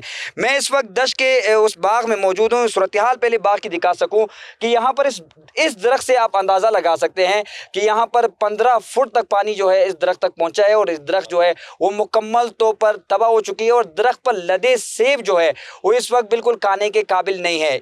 इस इलाके के सेब न सिर्फ मुल्क भर में पसंद किए जाते हैं बल्कि बैनुल-अक़वामी सतह में भी इन सेबों की तरसील हुआ करती थी, मगर इस मरतबा हज़ारों की तादाद में हम देख रहे हैं कि क्रेट जो सेब थे वो बिल्कुल मुकम्मल तौर पर इस सैलाबी पानी के नज़र हो चुके हैं, और सैलाबी पानी में इस वक्त भी सेब मौजूद है, नाकारा हो गए हैं, खाने के काबिल ये सेब नहीं है। यहाँ के ज़मींदारों से जब हमने बात की तो उनका यही कहना है कि हमारा इस साल इस तूफ़ानी बारिशों में सिर्फ दश्त के इलाका जो है सिर्फ, इसके अलावा सूबे के दीगर अजला में भी सेब के बागात तबाह हुए, मगर सिर्फ दश्त के इलाके में 200 के करीब बागात है जो मुकम्मल तौर पर तबाह हो चुके हैं। सेबों की कीमत में करोड़ों रुपए का नुकसान जो है वो ज़मींदारों को इस मरतबा हुआ है। साथ ही साथ यहाँ पर इन बागात पर काम करने वाले जो मजदूर थे, जो बसगर थे, उन्हें भी शदीद मुश्किलात का सामना है, क्योंकि बागात तो मुकम्मल तबाह हुए हैं, पिछले 1 माह से उन्हें तनख्वाहें भी नहीं मिली है, जिसकी वजह से उनका ये कहना है कि घर का भी जो सूरत हाल है वो मजीद गंभीर हो चुकी है।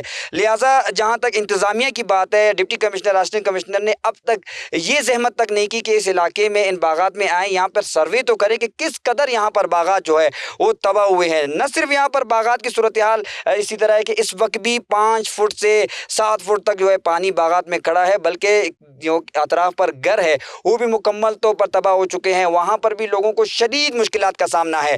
लबों पे एक ही सदा है कि हुकूमत से अपील करते हैं कि हमारी इमदाद के लिए कम अज कम राशन जो है वो पहुँचाया जाए। ठीक है, बहुत शुक्रिया फजल तवाब, आप अपडेट कर रहे थे इस हवाले से, और इसी पर हम मजीद बात भी करना चाह रहे हैं कि इस वक्त क्या सूरत हाल है, कितना ज़्यादा नुकसान हुआ है खासतौर पर, क्योंकि जब हम बात करते हैं ना बलूचिस्तान की तो वहाँ के सेब बहुत मशहूर हैं। मैं जब बलूचिस्तान गया था माया, तो वहाँ पे जो खासतौर पर सौगात की तरह खिलाए जाते हैं उसमें सेब जरूर खिलाया जाता है, और सेब बहुत जायके वाला, बहुत मीठा होता है, तो मुझे वो सेब याद आ रहे हैं। और वो देखकर इतना दुख हो रहा है शाहजेब, जो फुटेजेस देखी हैं अभी, जो विजुअल्स देखे कि एक तो देखे ना जान होती है ना, पौधों में जान होती है, वो चले गए, वो खुराक हो या खाना हो वो जाया हो तो वैसे ही आपको बहुत बुरा लगता है। Patron in chief all Pakistan fruit and vegetable import export association Waheed Ahmed साहब हमारे साथ मौजूद है, उनसे हम जानने की कोशिश करते हैं कि नुकसान कितना ज्यादा हुआ है। वही साहब, आपको खुशामदीद करेंगे सुबह सवेरे पाकिस्तान में। वही साहब, जिस तरीके से भी हमारे रिपोर्टर अपडेट भी कर रहे थे, दिखा भी रहे थे मनाजिर के सेब की इतने बड़े पैमाने पर फसलें जो हैं वो तबाह हो चुकी हैं,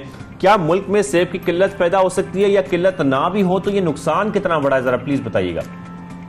देखिए जी, जो फ्लड जब से आया पूरे पाकिस्तान में, उसमें हमारी सब्जियां और फलों में काफ़ी नुकसान हुआ है।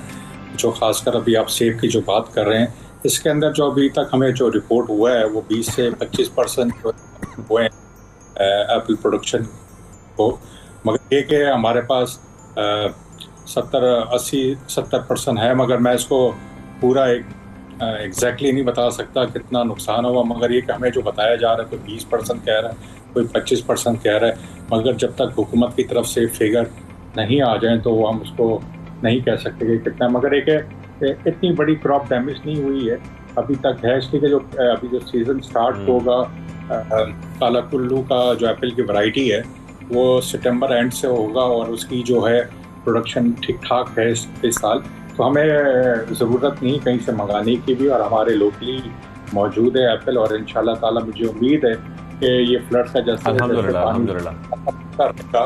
और उम्मीद है कि रास्ते जो है स्मूथ चलेंगे, तो इंशाल्लाह जो है इसके जो सप्लाई चेन है उस पर प्रॉब्लम नहीं आएगी, तो इंशाल्लाह ये मंडियों में भी आना शुरू हो गया है, और मुझे उम्मीद है कि एक हफ्ते के बाद फुल फ्लैश एप्पल आपको मार्केटों में और हर जगह आपको नजर आएगा। जब रेडियो में नजर आएगा प्रोडक्ट आपको, इसका मतलब वो है इंशाल्लाह। लेकिन भाई साहब, ये तो एक फ्रूट की बात हो गई, कितनी ही मजीद ऐसी फसलें हैं ऑब्वियसली जो अफेक्ट हुई हैं, उनके बारे में जरा सा बता सकते हैं कि उनके ऊपर क्या जो है असरात उनके ऊपर आए हैं, किन फसलों पर आए हैं, किन फ्रूट्स के बागात पे आए हैं? क्योंकि एप्पल का तो आपने बताया इंशाल्लाह कि अब हो जाएगा, उम्मीद करते हैं, अल्लाह से दुआ भी करते हैं। बकिया फसलों के बारे में भी जरा शेयर कीजिएगा। देखें जी, जो सब्जियों की जो क्रॉप है वो तो काफ़ी डैमेज हो चुकी है, और ख़ासकर मैं प्याज और टमाटर की बात करूँगा। हमने पिछले आई थिंक 15-20 एक महीना गुजर गया होगा, हमने हुकूमत से बोल के इंपोर्ट खुलाई और उनको कहा कि जितने भी टैक्सेस हैं, लेवी, सेल टैक्स, जितने भी इसको रिमूव करें, वो ज़ीरो कर दिए गए। और आप देख रहे होंगे कि जो पहले प्याज की कीमतें 150-200 रुपये जा रही थी, वो एकदम से नीचे आना शुरू हो गई है। मगर प्याज में सबसे ज़्यादा हमारा नुकसान हुआ है सिंध की क्रॉप में और बलूचिस्तान की, क्योंकि सिंध की क्रॉप आने ही वाली थी सितंबर में, जिसमें लाखों लोगों का रोज़गार लगता है। इसलिए कि जब हार्वेस्टिंग होती है तो लोग लेबर चाहिए होती है और एक्सपोर्टरों को भी लेबर चाहिए होती है। और प्याज जो सब्जियों में सबसे बड़ी एक्सपोर्ट हम जो करते हैं वो प्याज की होती है। इस साल जो है हम एक ही यही देख रहे हैं कि अभी तो हम इंपोर्ट कर रहे हैं, हम जब तक अभी तक पानी खड़ा हुआ है, जब पानी निकलेगा आएंगे। मगर मेरी एक ही अपील है हुकूमत से कि किसानों को सब्सिडी दें, खादों को, सीड को। मगर बात है कि जो तूफान आ गया है वो तो चले हो गया, मगर अब इसको अपॉर्चुनिटी बनाएं, क्योंकि नुकसान करके चला गया, वो तो हो गया ना, अब क्या करना है। असल में मैं होना कहता हूँ भाई साहब, बिल्कुल यही कि अब आगे की क्या प्लानिंग करना बहुत इंपॉर्टेंट है, क्योंकि जैसा कि आपने फरमाया, बिल्कुल बात ठीक है कि जो नुकसान होना था कुदरती आफत से वो तो हो चुका है। सिंध की बात करें, बलूचिस्तान देखें, हम सनत पंजाब देखें, लेकिन खासतौर पर अगर फसलों के हवाले से एग्रीकल्चर सेक्टर की हमने बात करनी है और उसको रिकवर करना है, क्योंकि कहा यह जा रहा है खासतौर पर अब एक्सपर्ट्स की जानिब से कि 3-4 माह तो सिर्फ आपका पानी को निकलने में लग जाएंगे, उसके बाद से दोबारा से फसल को उगाना, ये तकरीबन 1 साल का टाइम स्पैन होगा। तो आप क्या समझते हैं, फौरी तौर पर क्या इकदाम हुकूमत को उठाना बहुत जरूरी है इस वक्त? देखें जी, मैं तो ये कहूँगा कि इमरजेंसी लगा दिया जाए एग्रीकल्चर में, क्योंकि फूड सिक्योरिटी के इश्यूज आगे जाके बनते रहेंगे ज़्यादा से ज़्यादा। इस तरह आपने कहा है 3-4 महीने पानी रहेगा तो फिर उगाएंगे क्या हम लोग इसके अंदर? इसलिए कि इससे हमारी एक्सपोर्ट भी हर्ट हो रही है। और ज़ाहिरी बात है, हमारी लोकल जो, मैं एक्सपोर्ट की इसलिए बात करता हूँ कि लोगों को, लाखों लोगों का रोजगार लगा हुआ है। अभी तो हमारे मुल्क के अंदर हमें वो जरूरत है पूरी करें। देखें जी, एक इम्पैक्ट नहीं है इसमें, आपका रोजगार चला गया है। अभी जब मैं आपका इंट्रोडक्शन सुन रहा था, आपके जो बलूचिस्तान से बात कर रहे थे, वही जो रोजगार की बात कर रहे थे, काफी लोगों का रोजगार इसी पे रहता है कि प्याज की फसल खत्म होगी तो दूसरी बेशक। मगर अब मैं कहूँगा कि ज़मीन जो है आपकी फर्टिलाइज हो चुकी है, इतनी अच्छी ज़मीन हो चुकी है, अगर इसके अंदर आप कुछ भी डालेंगे बेहतरीन क्रॉप होगी। अब इसका फ़ायदा उठाए हुकूमत, अगले चले इस साल अगर 22। ये बात बड़ी वैलिड, ये बड़ी आपने बात की है कि इस वक्त ज़मीन जो है वो अच्छी हो चुकी है। वाह। तो वही साहब, यहाँ पर आप थोड़ी सी ये हमें गाइडेंस दे सकते हैं कि जितनी पहले हम फर्ज करें कि एग्रीकल्चर में खास तौर पर देख रहे थे हमारी फसल और जितनी तबाह हुई है, अब जितनी आप बता रहे हैं कि अब ये हमारी फसल उगाई जा सकती है, ये कितनी परसेंटेज होगी, कितनी बेहतरी लाई जा सकती है इसमें अगर सही तरीके से काम किया जाए तो?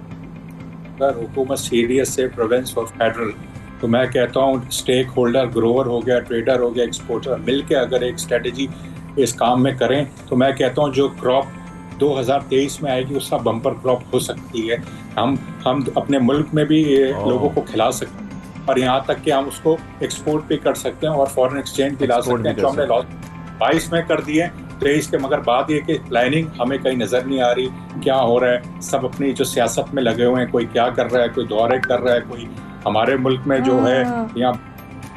हमें अपनी मुल्क की फिक्र करना चाहिए। हम अपने लाखों करोड़ों रुपए खर्च करके बाहर जा रहे हैं, हम कौन से मुल्क में रह रहे हैं, हमें तो ये नहीं पता कि हमें यहाँ कौन हमें डायरेक्शन देगा। इस कोई डायरेक्शन नहीं है, करना क्या है। सैलाब पूरे पाकिस्तान में आ चुका है, मगर बात है कि फेडरल बॉडी क्या कर रही है, फूड सिक्योरिटी में क्या कर रही है। आगे वीट के, आपको पता है अभी वीट की बातें हो रही हैं कि वीट जो है शॉर्ट हो गई है। वीट तो पहले से शॉर्ट है, सैलाब की वजह से शॉर्ट नहीं हुई है। अब तो बहाना मिल गया है कि जी वीट शॉर्ट हो गई है, इन्होंने वक्त पे बाइंग नहीं की है।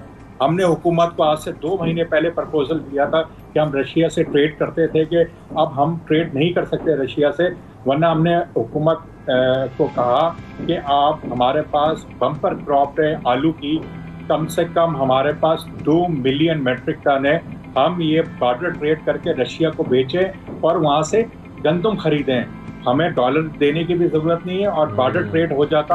अगर ये एक्सपोर्टरों के हाथ में होता, अगर परमिशन देते ट्रेड करने के लिए, मुझे तो ये नहीं पता कि पाकिस्तान के ऊपर ही जो है पाबंदी लगती है, रशिया के साथ भी, ईरान के साथ भी, और दुनिया हर एक ट्रेड कर सकता है। इंडिया तेल ले सकता है, यूरोप एनर्जी ले सकता है, मगर पाकिस्तान करे, मगर पाकिस्तान के जो पाकिस्तान नहीं ले सकता। आपने बिल्कुल सही निशानदेही की है इन तमाम बातों की, और इस तरीके से अपनी एक्सपोर्ट भी बेहतर कर सकते हैं और अपनी जो जरूरत है पूरा कर सकते हैं। ये सब इकदाम उठाना इस वक्त बहुत जरूरी है हुकूमत के लिए, खासतौर पर इस मौके का फायदा भी उठाना चाहिए और रिकवर करना बहुत जरूरी है इस एग्रीकल्चर सेक्टर में। थैंक यू वेरी मच भाई साहब, आपने हमें ज्वाइन किया। छोटी सी ब्रेक लेते हैं, ब्रेक के वापस आते हैं।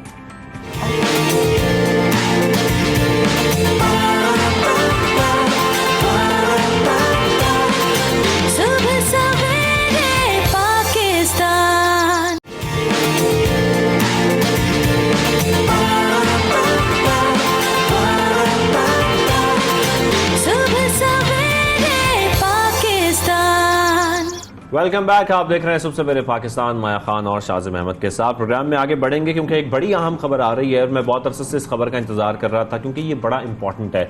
हमारा जो बर्ताव है मुख्तलिफ, हम जब स्ट्रे एनिमल्स देखते हैं, चाहे वो बिल्लियां हों, कुत्ते हों, मुख्तलिफ जानवर होते हैं, माया हमारा बर्ताव उनके साथ कुछ बहुत अजीब होता है। और वो अजीब इस तरह होता है कि जैसे उन्होंने हमें कुछ कहा है, कभी उठा के पत्थर मार दिया, कभी जूता मार दिया, कभी कोई लकड़ी मार दी और उसमें वो जख्मी हो जाते हैं। मतलब एक अजीब किस्म का एक हमारा रवैया होता है। लेकिन अब हुकूमत ने खास तौर पर इस्लामाबाद के स्कूल्स में जानवरों की बहबूद पर खुसूसी कोर्स पढ़ाने का ऐलान किया है कि आपका जानवरों के साथ बर्ताव कैसा होना चाहिए, आपने उनको किस तरीके से ट्रीट करना है। वज़ीर आज़म के strategic reforms unit SRU program के सरबराह सलमान सूफी के मुताबिक हुकूमत जानवरों की बहबूद के हवाले से इस्लामाबाद के स्कूल्स के लिए खुसूसी एक कोर्स तैयार कर रही है। बिल्कुल, बच्चों को सिखाया जाए कि जानवरों के साथ इंसानी जो है रवैया कैसे रखना चाहिए, किस तरह से उनको हैंडल करना चाहिए, बेहतर एक शहरी कैसे बन सकते हैं। इसी पर मजीद बात करने के लिए हमें ज्वाइन किया है सरबराह SRO सलमान सूफी साहब। अस्सलाम वालेकुम सलमान साहब, प्रोग्राम में शामिल होने के लिए बेहद शुक्रिया। सुबह खैर, बहुत बेहतरीन कदम उठाया गया है और आप लोग जो उठाने जा रहे हैं माशाल्लाह से बहुत अच्छी सोच है। ये बताएं कि कब से इसको खुसूसी कोर्स इसके हवाले से पढ़ाना शुरू किया जाएगा? जी अस्सलाम वालेकुम, thank you for having me. जी शुक्रिया आपकी सपोर्ट का। ये बेसिकली जो है इंशाल्लाह ताला course is in the progress और अक्टूबर हम एंटिसिपेट कर रहे हैं कि अक्टूबर के मिड या अक्टूबर के एंड तक ये स्टार्ट हो जाएगा। इस वक्त तमाम जो स्टेक होल्डर्स हैं, प्राइवेट स्कूल्स हैं, गवर्नमेंट स्कूल्स हैं, उनकी सारी इनपुट जो है वो फॉर्मुलेट की जा रही है और कोर्स के कंटेंट जो हैं वो ऑलमोस्ट हमारे रेडी हैं और जैसे ही हम इसको फाइनलाइज कर लेंगे तमाम स्टेक होल्डर्स के साथ, तो फिर प्राइम मिनिस्टर की एक फॉर्मल इनॉग्रेशन के साथ ये जो है वो कोर्सेज स्टार्ट कर दिए जाएंगे इस्लामाबाद ऑल अक्रॉस। सलमान साहब, थोड़ा सा हम समझना भी चाह रहे हैं इस कोर्स में बेसिकली है क्या? जी बेसिकली जैसे आपने भी बताया कि अगर आपने मुआशरे को सुधारना होता है तो वो उसकी जो इब्तदा है वो तालीम से होती है। अनफॉर्चुनेटली हमारे 1947 से अब तक हमने ये एज्यूम किया हुआ था कि जी हमारा मजहब क्योंकि ये चीज की हमें दर्द देता है तो इसका मतलब है कि हर इंसान इस पर फॉलो करे। ऐसा नहीं होता। आपको अपने स्कूलों के अंदर इस चीज को बच्चों को बताना पड़ता है, पढ़ाना पड़ता है कि ये एक इंसानियत क्या है, आपको आपका मजहब किस तरह ये चीज सिखाता है कि जानवरों के साथ सला रहमी करनी चाहिए। तो वो हमने एक मिस किया है और जो हमारी जनरेशन ने बेसिकली फेल किया है सारी चीज को। तो इस कोर्स के अंदर हमने वो तमाम चीजें डाली हैं कि भाई जानवरों के हकूक क्या हैं, अगर आप कोई स्ट्रे एनिमल है तो आप उसको पत्थर ना मारें, ये कोई अच्छी कोई फखर की बात नहीं है कि आप उसको अब्यूज कर रहे हैं। आपने अगर कोई आपके एरिया में कोई स्ट्रे एनिमल्स हैं तो उनको आप न्यूट्रल कर सकते हैं, आप उनको जहर देने की जरूरत नहीं है। फिर अगर आपके पेट्स हैं तो वो एक रिस्पॉन्सिबिलिटी है, सिर्फ एक फन के लिए आपको पेट्स रखने की जरूरत नहीं है, वो एक बहुत बड़ी जिम्मेदारी है कि उनके साथ एक जो जिम्मेदारी आती है। जी जानवरों के साथ जानवरों जैसा बर्ताव ना करें, इंसानों जैसा बर्ताव करें। बल्कि जानवर नहीं करते, इंसान ही करते हैं। मैं भी यही कहने वाली थी बिकॉज अभी आप ये बात करें, कुछ दिनों पहले ही मेरी खाला के यहाँ बहुत ही मतलब छोटा सा समझे बच्चा ही उनका, और वो उनका नाम उसका बिंग था और इन्हीं पास्ट हुए। आप यकीन करें उनके जाने के बाद ना पूरा घर जो है वो एक, बल्कि हम लोग जो यहाँ रह रहे हैं पाकिस्तान में, हम लोगों को दुख हो रहा था कि वो कैसे घर अपने फैमिली का एक हिस्सा होते हुए वो नहीं है। तो किस तरीके से, मुझे बात बताइएगा सलमान साहब, कि इस तरह के कॉन्सेप्ट का आइडिया क्यों आया, जरूरत क्यों पड़ी? देखिए, स्ट्रेटेजिक रिफॉर्म जो हमारा यूनिट ऑफ प्राइम मिनिस्टर की हमें क्लियर डायरेक्शन है कि हमने उन चीजों को टैकल करना है जो कि एक लॉन्ग टर्म, जिसमें सोसाइटी जो है ना वो बेहतरी की तरफ जाए। कुछ प्रोजेक्ट्स होते हैं जो आप इमीडिएटली इम्प्लीमेंट कर सकते हैं, लेकिन कई चीजें हैं जिसमें हमारी सोसाइटी में बहुत अशद जरूरत है कि उसकी रीअलाइनमेंट हो। तो वो रीअलाइनमेंट के लिए हम इस तरह के कॉन्सेप्ट हैं वो प्राइम मिनिस्टर की अप्रूवल से हम करते हैं। और इसमें ये मैं आपको बोल के बताता हूँ, एक फन फैक्ट है कि शहबाज शरीफ साहब ने ये चीज जो है वो हमें एक टास्क दी थी कि आपने एनिमल वेलफेयर के ऊपर जरूर काम करना है। हम और भी बहुत इंपॉर्टेंट चीजों पे कर रहे हैं, लेकिन उनका ये हमें डायरेक्शन थी कि आप इस तरह के सॉफ्ट सब्जेक्ट्स को भी जो है ना वो टैकल करें, ताकि हमारी सोसाइटी जो अगले 10-15 साल में एक बेहतर सोसाइटी की तरफ बहुत बड़ा चेंज आएगा। सलमान साहब, खासतौर पर ये भी जरूर बताइएगा कि अभी इस्लामाबाद का इंतखाब किया गया है, इस्लामाबाद में कितने स्कूल्स में ये कोर्स पढ़ाया जाएगा और बाद में आप लोगों का क्या प्लान है, इसको किस बड़े स्केल पर ले जाया जाएगा पाकिस्तान भर में? ये इस्लामाबाद के जितने भी प्राइवेट और गवर्नमेंट स्कूल हैं उसमें सब में ये पढ़ाया जाएगा। और क्योंकि ये डिवॉल्व्ड सब्जेक्ट है, प्रोविंशियल ऑटोनॉमी के अंडर आता है, तो उसके बाद हमारी रिक्वेस्ट होगी, हम तमाम प्रोविंसेस को जो है वो रिक्वेस्ट करेंगे कि जैसे ही हम ये इम्प्लीमेंट कर लें तो हम ये कोर्सेज उनको ऑफर करेंगे कि आप भी अपने अपने प्रोविंसेस के अंदर इसको जो है ना वो इम्प्लीमेंट करें। इसके अलावा एक एनिमल वेलफेयर लॉ है जो कि शहरी रहमान साहब के साथ मिलकर हम प्रिपेयर कर रहे हैं, और वो भी इंशाल्लाह ताला जैसे ही वो मेरे ख्याल में 1 महीने में वो फाइनलाइज हो जाएगा तो वो कैबिनेट में अप्रूवल के लिए पेश कर दिया जाएगा। परफेक्ट। अब जिस तरीके से ये प्लान कर रहे हैं, आपको क्या लगता है कितने टाइम में जो है ये पूरे पाकिस्तान में भी जो है इंट्रोड्यूस किया जाएगा? और इस तरह के कोई और प्रोजेक्ट्स, जिस तरह आपने कहा वज़ीर आज़म साहब ने आपको और भी इस तरह के सॉफ्ट एरियाज पे काम करने के लिए कहा है, तो वो और कौन से मजीद सॉफ्ट एरियाज हैं? जी बिल्कुल, ये जो है हमारी तो ख्वाहिश है कि तमाम सूबे इसको फौरन शुरू कर दें, और आई एम श्योर कि वो करेंगे। एक ऐसी चीज है जिसमें कोई पॉलिटिकल इशू नहीं है, कोई ऐसा मसला नहीं है, तो ये तो एक हुकूकुल इबाद की इंसानों की बेहतरी की चीज है। तो हमारे इसके अलावा ट्रांसजेंडर्स के लिए हमारे 1-2 प्रोजेक्ट्स हैं जो वो इम्प्लीमेंट होने वाले हैं। फिर इसके अलावा CPR हम जो ट्रेनिंग है वो ऑलरेडी इस वक्त पाकिस्तान में चल रही है कि हम लोगों को CPR सिखा रहे हैं कि आप ताकि लाइफ सेवर बन सकें, किसी को कोई इमरजेंसी हो तो आप CPR दे सकें। तो इस तरह के 4-5 प्रोजेक्ट जो हैं वो हमारे ऑलरेडी इम्प्लीमेंटेशन में है। बिल्कुल ऐसा ही है, लेकिन साथ साथ ये कह रहे हैं ना अब साहब, तालीम, मैं समझती हूँ ये तालीम नहीं है, ये तो तरबियत का हिस्सा होना चाहिए। इस तरीके से ये तो तरबियत वाली, मतलब हमसे बच्चों को नहीं बल्कि बड़ों को भी इस बात से जो है वो सीखना चाहिए कि अगर इस तरह के बच्चों की तरबियत के ऊपर हो रहा है, लेकिन बड़ों की तरबियत पे कुछ नहीं हो रहा, क्योंकि इस तरह के जो मामला हम अक्सर देखते हैं सलमान साहब, अदम बर्दाश्त बहुत ज्यादा जो है वो जरूरत है। बिल्कुल, बहुत ज्यादा। और इसीलिए मैंने जो हमने बच्चों का इंतखाब इसीलिए किया कि अब शायद बच्चे ही जब घर जाके अपने वालिदैन को या अपने बड़ों को सिखाएं कि ये आप कर रहे हैं, तो शायद इस तरह ही कुछ मुआशरा जो है ना वो एक बेहतरी की तरफ जा सके। क्योंकि मेरा तो जो फुल फोकस है वो इस वक्त हमारी नेक्स्ट जनरेशन के ऊपर है कि वो से बेहतर हो, तो वो एक अच्छी हमारी इन्वेस्टमेंट होगी कि हम अपने मुआशरे को सुधार सकें। ठीक है sir, thank you very much. सरबरा SRU सलमान सूफी साहब हमारे साथ मौजूद थे। जिस तरीके से वो बता रहे हैं जो इनिशिएटिव्स लिए जा रहे हैं ये बड़े इंपॉर्टेंट हैं, बड़े सॉफ्ट एरियाज हैं, लेकिन ये सॉफ्टनेस के साथ साथ इंपॉर्टेंस भी उतनी ही ज्यादा रखते हैं। ये तमाम चीजें बहुत ज्यादा मैटर करती हैं। Sir thank you very much, आपने हमें ज्वाइन किया। Thank you so much. बहुत अच्छे प्रोजेक्ट्स हैं जिसको आप आगे लेके चलना चाह रहे हैं, उसके लिए ऑल द वेरी बेस्ट। अब जरा प्रोग्राम में बात करते हैं उस हवाले से जिसकी तादाद कराची में अचानक से बहुत ज्यादा बढ़ गई है। लोग परेशान हैं, अपने घर की दहलीज पर भी नहीं सेफ, ऑफिस दफातर वगैरह जाते हैं वहाँ सेफ नहीं है, फैमिली के साथ हो तो सेफ नहीं है। आखिर हो क्या रहा है अचानक से स्ट्रीट क्राइम का इतना बढ़ जाना? शाहजेब, ये वाकई तशवीशनाक, आउट ऑफ कंट्रोल हमें इसलिए भी नजर आ रहा है। डेली बेसिस पे हम सोशल मीडिया पर भरमार हो चुकी है फुटेजेस की, CCTV कैमरा की। ये वो फुटेजेस हैं जो फुटेज आ जाती है सामने, कई फुटेजेस ऐसी हैं जो सामने भी नहीं आती, मंजर-ए-आम पर आती ही नहीं है। और इन तमाम फुटेजेस में डेली बेसिस पे हम कई वीडियोस देख रहे हैं ऐसी, जिसमें जिस तरीके से धड़ल्ले से स्ट्रीट क्रिमिनल्स आते हैं और लूट कर निकल जाते हैं, और कहीं पर वो फायर भी करते हैं, कुछ रेस्टोरेंट्स के अंदर जाके फायर करते हैं। ये किस किस्म के हालात होते जा रहे हैं समझ नहीं आ रही। लेकिन रवा साल स्ट्रीट क्राइम की 60,000 वारदातें हुई हैं। जनाब CPLC के अदाद-ओ-शुमार ने पुलिस चीफ के मौक़िफ़ पर सवाल उठा दिए हैं कि इस किस्म का जो है वो उन्होंने फीडबैक दिया। शहर में 15 दिन में लुटेरों ने 12 अफराद तो कत्ल कर दिया। अगर हम पिछले 8 महीने की बात करें तो तकरीबन 6 से 8 महीनों में 60 अफराद जो हैं वो उनको जान से धो बैठे अपनी, ठीक है, और इस तरीके से वो जो है निशाना बने। ये भी बताया जा रहा है 20 से ज्यादा जख्मी भी हुए हैं। बिल्कुल जख्मी हुए हैं। अगस्त में स्ट्रीट क्राइम की 8,163 वारदातें रिपोर्ट हुई हैं। शाहजेब, फिर गुज़श्ता माह की अगर बात करें तो मोटरसाइकिल चोरी के जो वाक़यात हैं वो गैर मामूली उनमें इजाफा देखा गया है। शहरी 4,869 मोटरसाइकिल से महरूम हुए हैं। और इसके साथ साथ दूसरी तरफ MQM ने एपेक्स कमेटी बहाल करने का मुतालबा भी किया है। अगस्त में 500 से ज़ायद मोबाइल फोन शहरियों से छीने गए हैं। इसी पर हम बात भी करना चाह रहे हैं MQM के हवाले से भी कि इस पर उनकी क्या धूमधार जो है उन्होंने वो प्रेस कॉन्फ्रेंस की और बड़े सवालात उन्होंने उठाए और उनके सवालात कराची शहर के हवाले से बिल्कुल मेरा ख्याल है बड़े बिल्कुल वैलिड है। MQM पाकिस्तान के सीनियर रहनुमा ख्वाजा ज़ारुल हसन साहब हमारे साथ मौजूद हैं, उनसे हम बात करेंगे, इस पर मजीद जानने की कोशिश भी करते हैं। Sir thank you very much for joining us. Sir आपको खुशामदीद कहेंगे। पुलिस चीफ अलग इदाद-ओ-शुमार शेयर करते हैं, दूसरी जानब हम देखते हैं कि जराइम पेशा अफराद के खिलाफ एक्शन का बताते हैं वो, लेकिन फिर ये हकीकत में हमें कुछ और नजर आ रहा है। हकीकत में एक्शन होता नजर नहीं आ रहा, वाकयात बढ़ते हुए नजर आ रहे हैं, लोग बाइक से महरूम हो रहे हैं, लोगों को कत्ल किया जा रहा है। सर ये आप क्या समझते हैं इन पूरे हालात के ऊपर? तो फिर उल्टा मुद्दई के भी वारंट निकल आते हैं।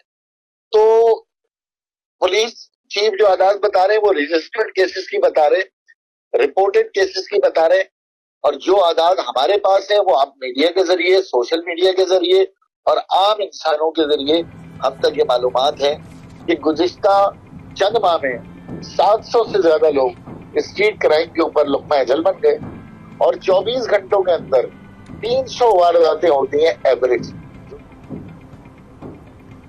लेकिन जिस तरह आप बता रहे हैं इस वक्त के मौजूदा हालात में अगर की बात की जाए तो मौजूदा हालात में जो है कमेटी की बहाली जो है कितनी जरूरी है? मतलब इस तरीके से अगर हम एपेक्स कमेटी की जो बात कर रहे हैं हम, कितनी जरूरी है? देखिए इस वक्त जाहिर है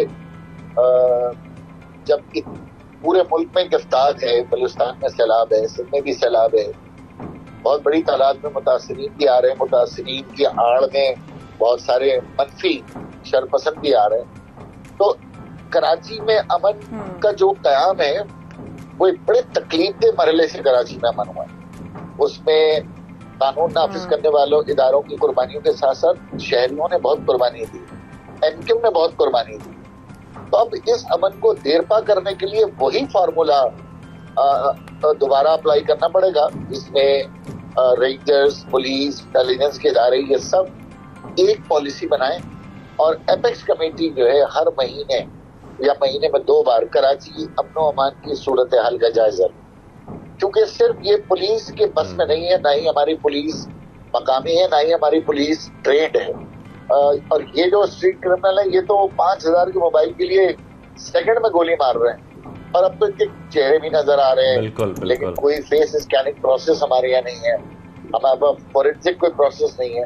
तो इसके लिए जरूरी है कि फौरी तौर पर कराची में एक माशी हब को संभालने के लिए, जो कि पूरे पाकिस्तान को संभाल रहा है, सर ये जो आपने बात की ना, खासतौर पर इनके चेहरे नजर आ रहे हैं, यही मेरा सवाल है कि जब चेहरे नजर आ रहे हैं, CCTV सामने आ जाती है, उसके बाद उनको शक्लें उनकी पहचाने जा सकती हैं, बिल्कुल साफ शक्लें नजर आ रही हैं, उसके बाद एक्शन भी किया जाता है पुलिस के मुताबिक, लेकिन क्या वजह है कि स्ट्रीट क्रिमिनल्स के दिल में किसी किस्म का कोई खौफ नहीं है, बल्कि वारदातों में इजाफा हो रहा है दिलेरी के साथ? देखिए लोगों में पुलिस का खौफ तो है, लेकिन वो लोगों में खौफ है, क्रिमिनल में खौफ नहीं है। लोग तो थाने जाते हुए कानों को हाथ लगाते हैं कि लोग जो है थाने, अदालत और अस्पताल से तो पनाह मांगते हैं कि कहीं जाना ना पड़ जाए। लेकिन क्रिमिनल इसलिए आजाद है कि जब मैंने आपको बताया कि पुलिस का निजाम आज भी यहाँ पर 70 साल पुराना मुखबरी वाला निजाम है। कैमरे, सेफ सिटी प्रोजेक्ट 2008 से हम सुनते आ रहे हैं, कोई कैमरा नहीं। जहाँ कैमरे लगे हुए, जहाँ आपके मीडिया की फुटेज आ जाती है तो फेस रिकग्निशन नहीं हो पाता। लोग ही सोशल मीडिया पे फेसबुक से इधर से उधर से देख के उन लोगों को बेनकाब कर रहे हैं। फिर इसी तरीके से ये बताएं, इतने बड़े शहर में ऑपरेशन हुआ, अब ये असला कहाँ से आ रहा है? ये खुले आम पिस्टलें लेके दंदनाते फिर रहे हैं, तो ये असला भी तो कराची में कहीं ना कहीं से आ रहा है ना। असला तो यहाँ नहीं बनता, कहीं बाहर से आ रहा है। तो ये पुलिस की ये सारी चीजें पुलिस के ऊपर एक सवालिया निशान है और मुजरिमों की बेखौफी की अलामत पुलिस की अपनी अंदरूनी। साहब एक और बात भी आ रही है ना सामने कि कराची में अफगान बाशिंदों या सैलाब मुतासरीन की जो मौजूदगी है वो जराइम को जो है वो उनके इजाफा होने में उनका किरदार है, आप ये वजह करार दी जा रही है, आप क्या समझते हैं इसमें कितनी सदाकत है? देखिए अफगान जो यहाँ पर मौजूद है वो तो एक बहुत बड़ी तादाद में मौजूद है और इसमें कोई शक व शुबा नहीं है कि वो वारदातों में भी मुलव्विस रहे। लेकिन फिर सवाल ये पैदा होता है, अब सैलाब मुतासरीन को ज़ाहिर इंसानी हमदर्दी के तहत पूरे मुल्क में इस वक्त सूरत हाल खराब है। हुकूमत से हमारी तो कोशिश ये होती कि भाई वहीं पर करीब में बड़े स्कूलों इमारतों को खाली कराकर शेल्टर दिया जाए ताकि राशन भी आसानी से पहुंचे, वो अपने घर बार को भी देख सके, रिश्तेदार भी एक जगह रहें। लेकिन बहरहाल वो आ रहे हैं तो यकीनन उस आड़ में भी बहुत सारे शरपसंद मनफी लोग आ सकते हैं। मुतासिरीन तो अपनी जगह परेशान हैं, लेकिन अब खास तौर पर अफगान बाशिंदे फायदा उठाया जा सकता है। तो ये बताए ना, यहाँ भी पुलिस पे निशान है, उनका शनाख्ती कार्ड नहीं है तो उनकी कोई पहचान ही नहीं है। जब उनकी कोई पहचान ही नहीं है तो उनके लिए कोई गवाही भी नहीं है, कोई मुद्दे भी नहीं है। कौन कराची का शहरी होगा जो किसी अफगानी को जानता होगा कि हाँ कि फलाने ने चोरी किए, वो चेहरों से कितने लोग पहचान के FIR कटवाएं। तो ये एक बहुत बड़ा पुलिस की कमजोरी है कि पुलिस के पास डेटा नहीं है, और अगर डेटा है तो कोऑर्डिनेटेड नहीं है। नादरा से कोऑर्डिनेटेड नहीं है, नारा से कोऑर्डिनेटेड नहीं है। और फिर कितने अफगान मुहाजिरीन जो यहाँ आए हैं उनमें से कितनों के पास आइडेंटिटी है एज ए एलियन। और सर ये सारी प्रॉब्लम्स जिसका हम जिक्र कर रहे हैं, सिर्फ प्रॉब्लम जो है वो चोरी डकैती वारदातों की नहीं है, स्ट्रीट क्राइम्स की नहीं है। इसके साथ साथ एक और बहुत बड़ा इस वक्त चैलेंज है, वो डेंगू का है, बीमारियों का है। अस्पताल भरे पड़े हैं। हमें अस्पतालों की हालत जिस किस्म की नजर आ रही है, ये भी इतने बड़े शहर की होनी नहीं चाहिए। तो ये जो हालात है सर, इसका फिर जिम्मेदार कौन है? फिर हम कहते हैं कि शहर लावारिस हो गया, या क्या वजूहात है? देखिए, हुकूमत का जो रद्द अमल और कारकर्दगी है वो तो कराची में तो हुकूमत नाम की कोई चीज ही नहीं है। यहाँ पर सारे अफसरान शाह से ज्यादा शाह के वफादार हैं। ये डिप्टी कमिश्नर ये जितने एसीज हैं, ये सब सिंध हुकूमत के गुलामों के जैसा इनका बर्ताव है।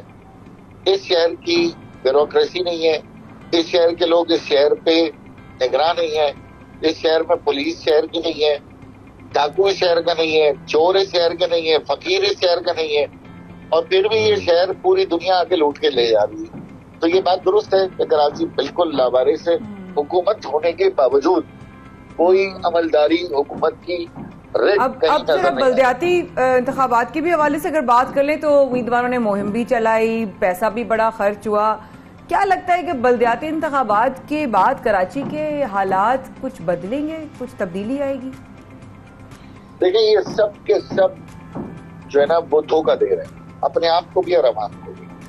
भाई, जमात इस्लामी ने पीपल्स पार्टी से कोई मुआहदा किया था ना 29 दिन बाद, वो क्या मुआहदा था? और उस मुआहदे के तहत बल्दियाती कानून अब तक चेंज क्यों नहीं हुआ? खुशी के शादियाने बजाए तो क्या बल्दियाती कानून उन्होंने ताकतवर कर लिए? इसी तरीके से 2-3 जमातें और भी उन्होंने पीपल्स पार्टी से मुज़ाकरात किए। तो 2013 के कानून में तो एक नुक्ता भी किसी ने चेंज नहीं कराया।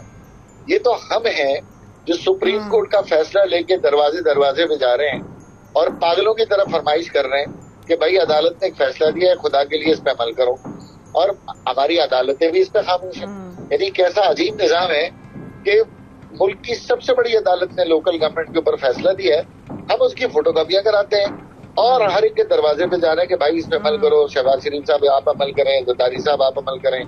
और हमारी अदालत भी एक दफा फैसला देने के बाद बिल्कुल ही ठंड प्रोग्राम करा देती है पाकिस्तान के शहरियों को।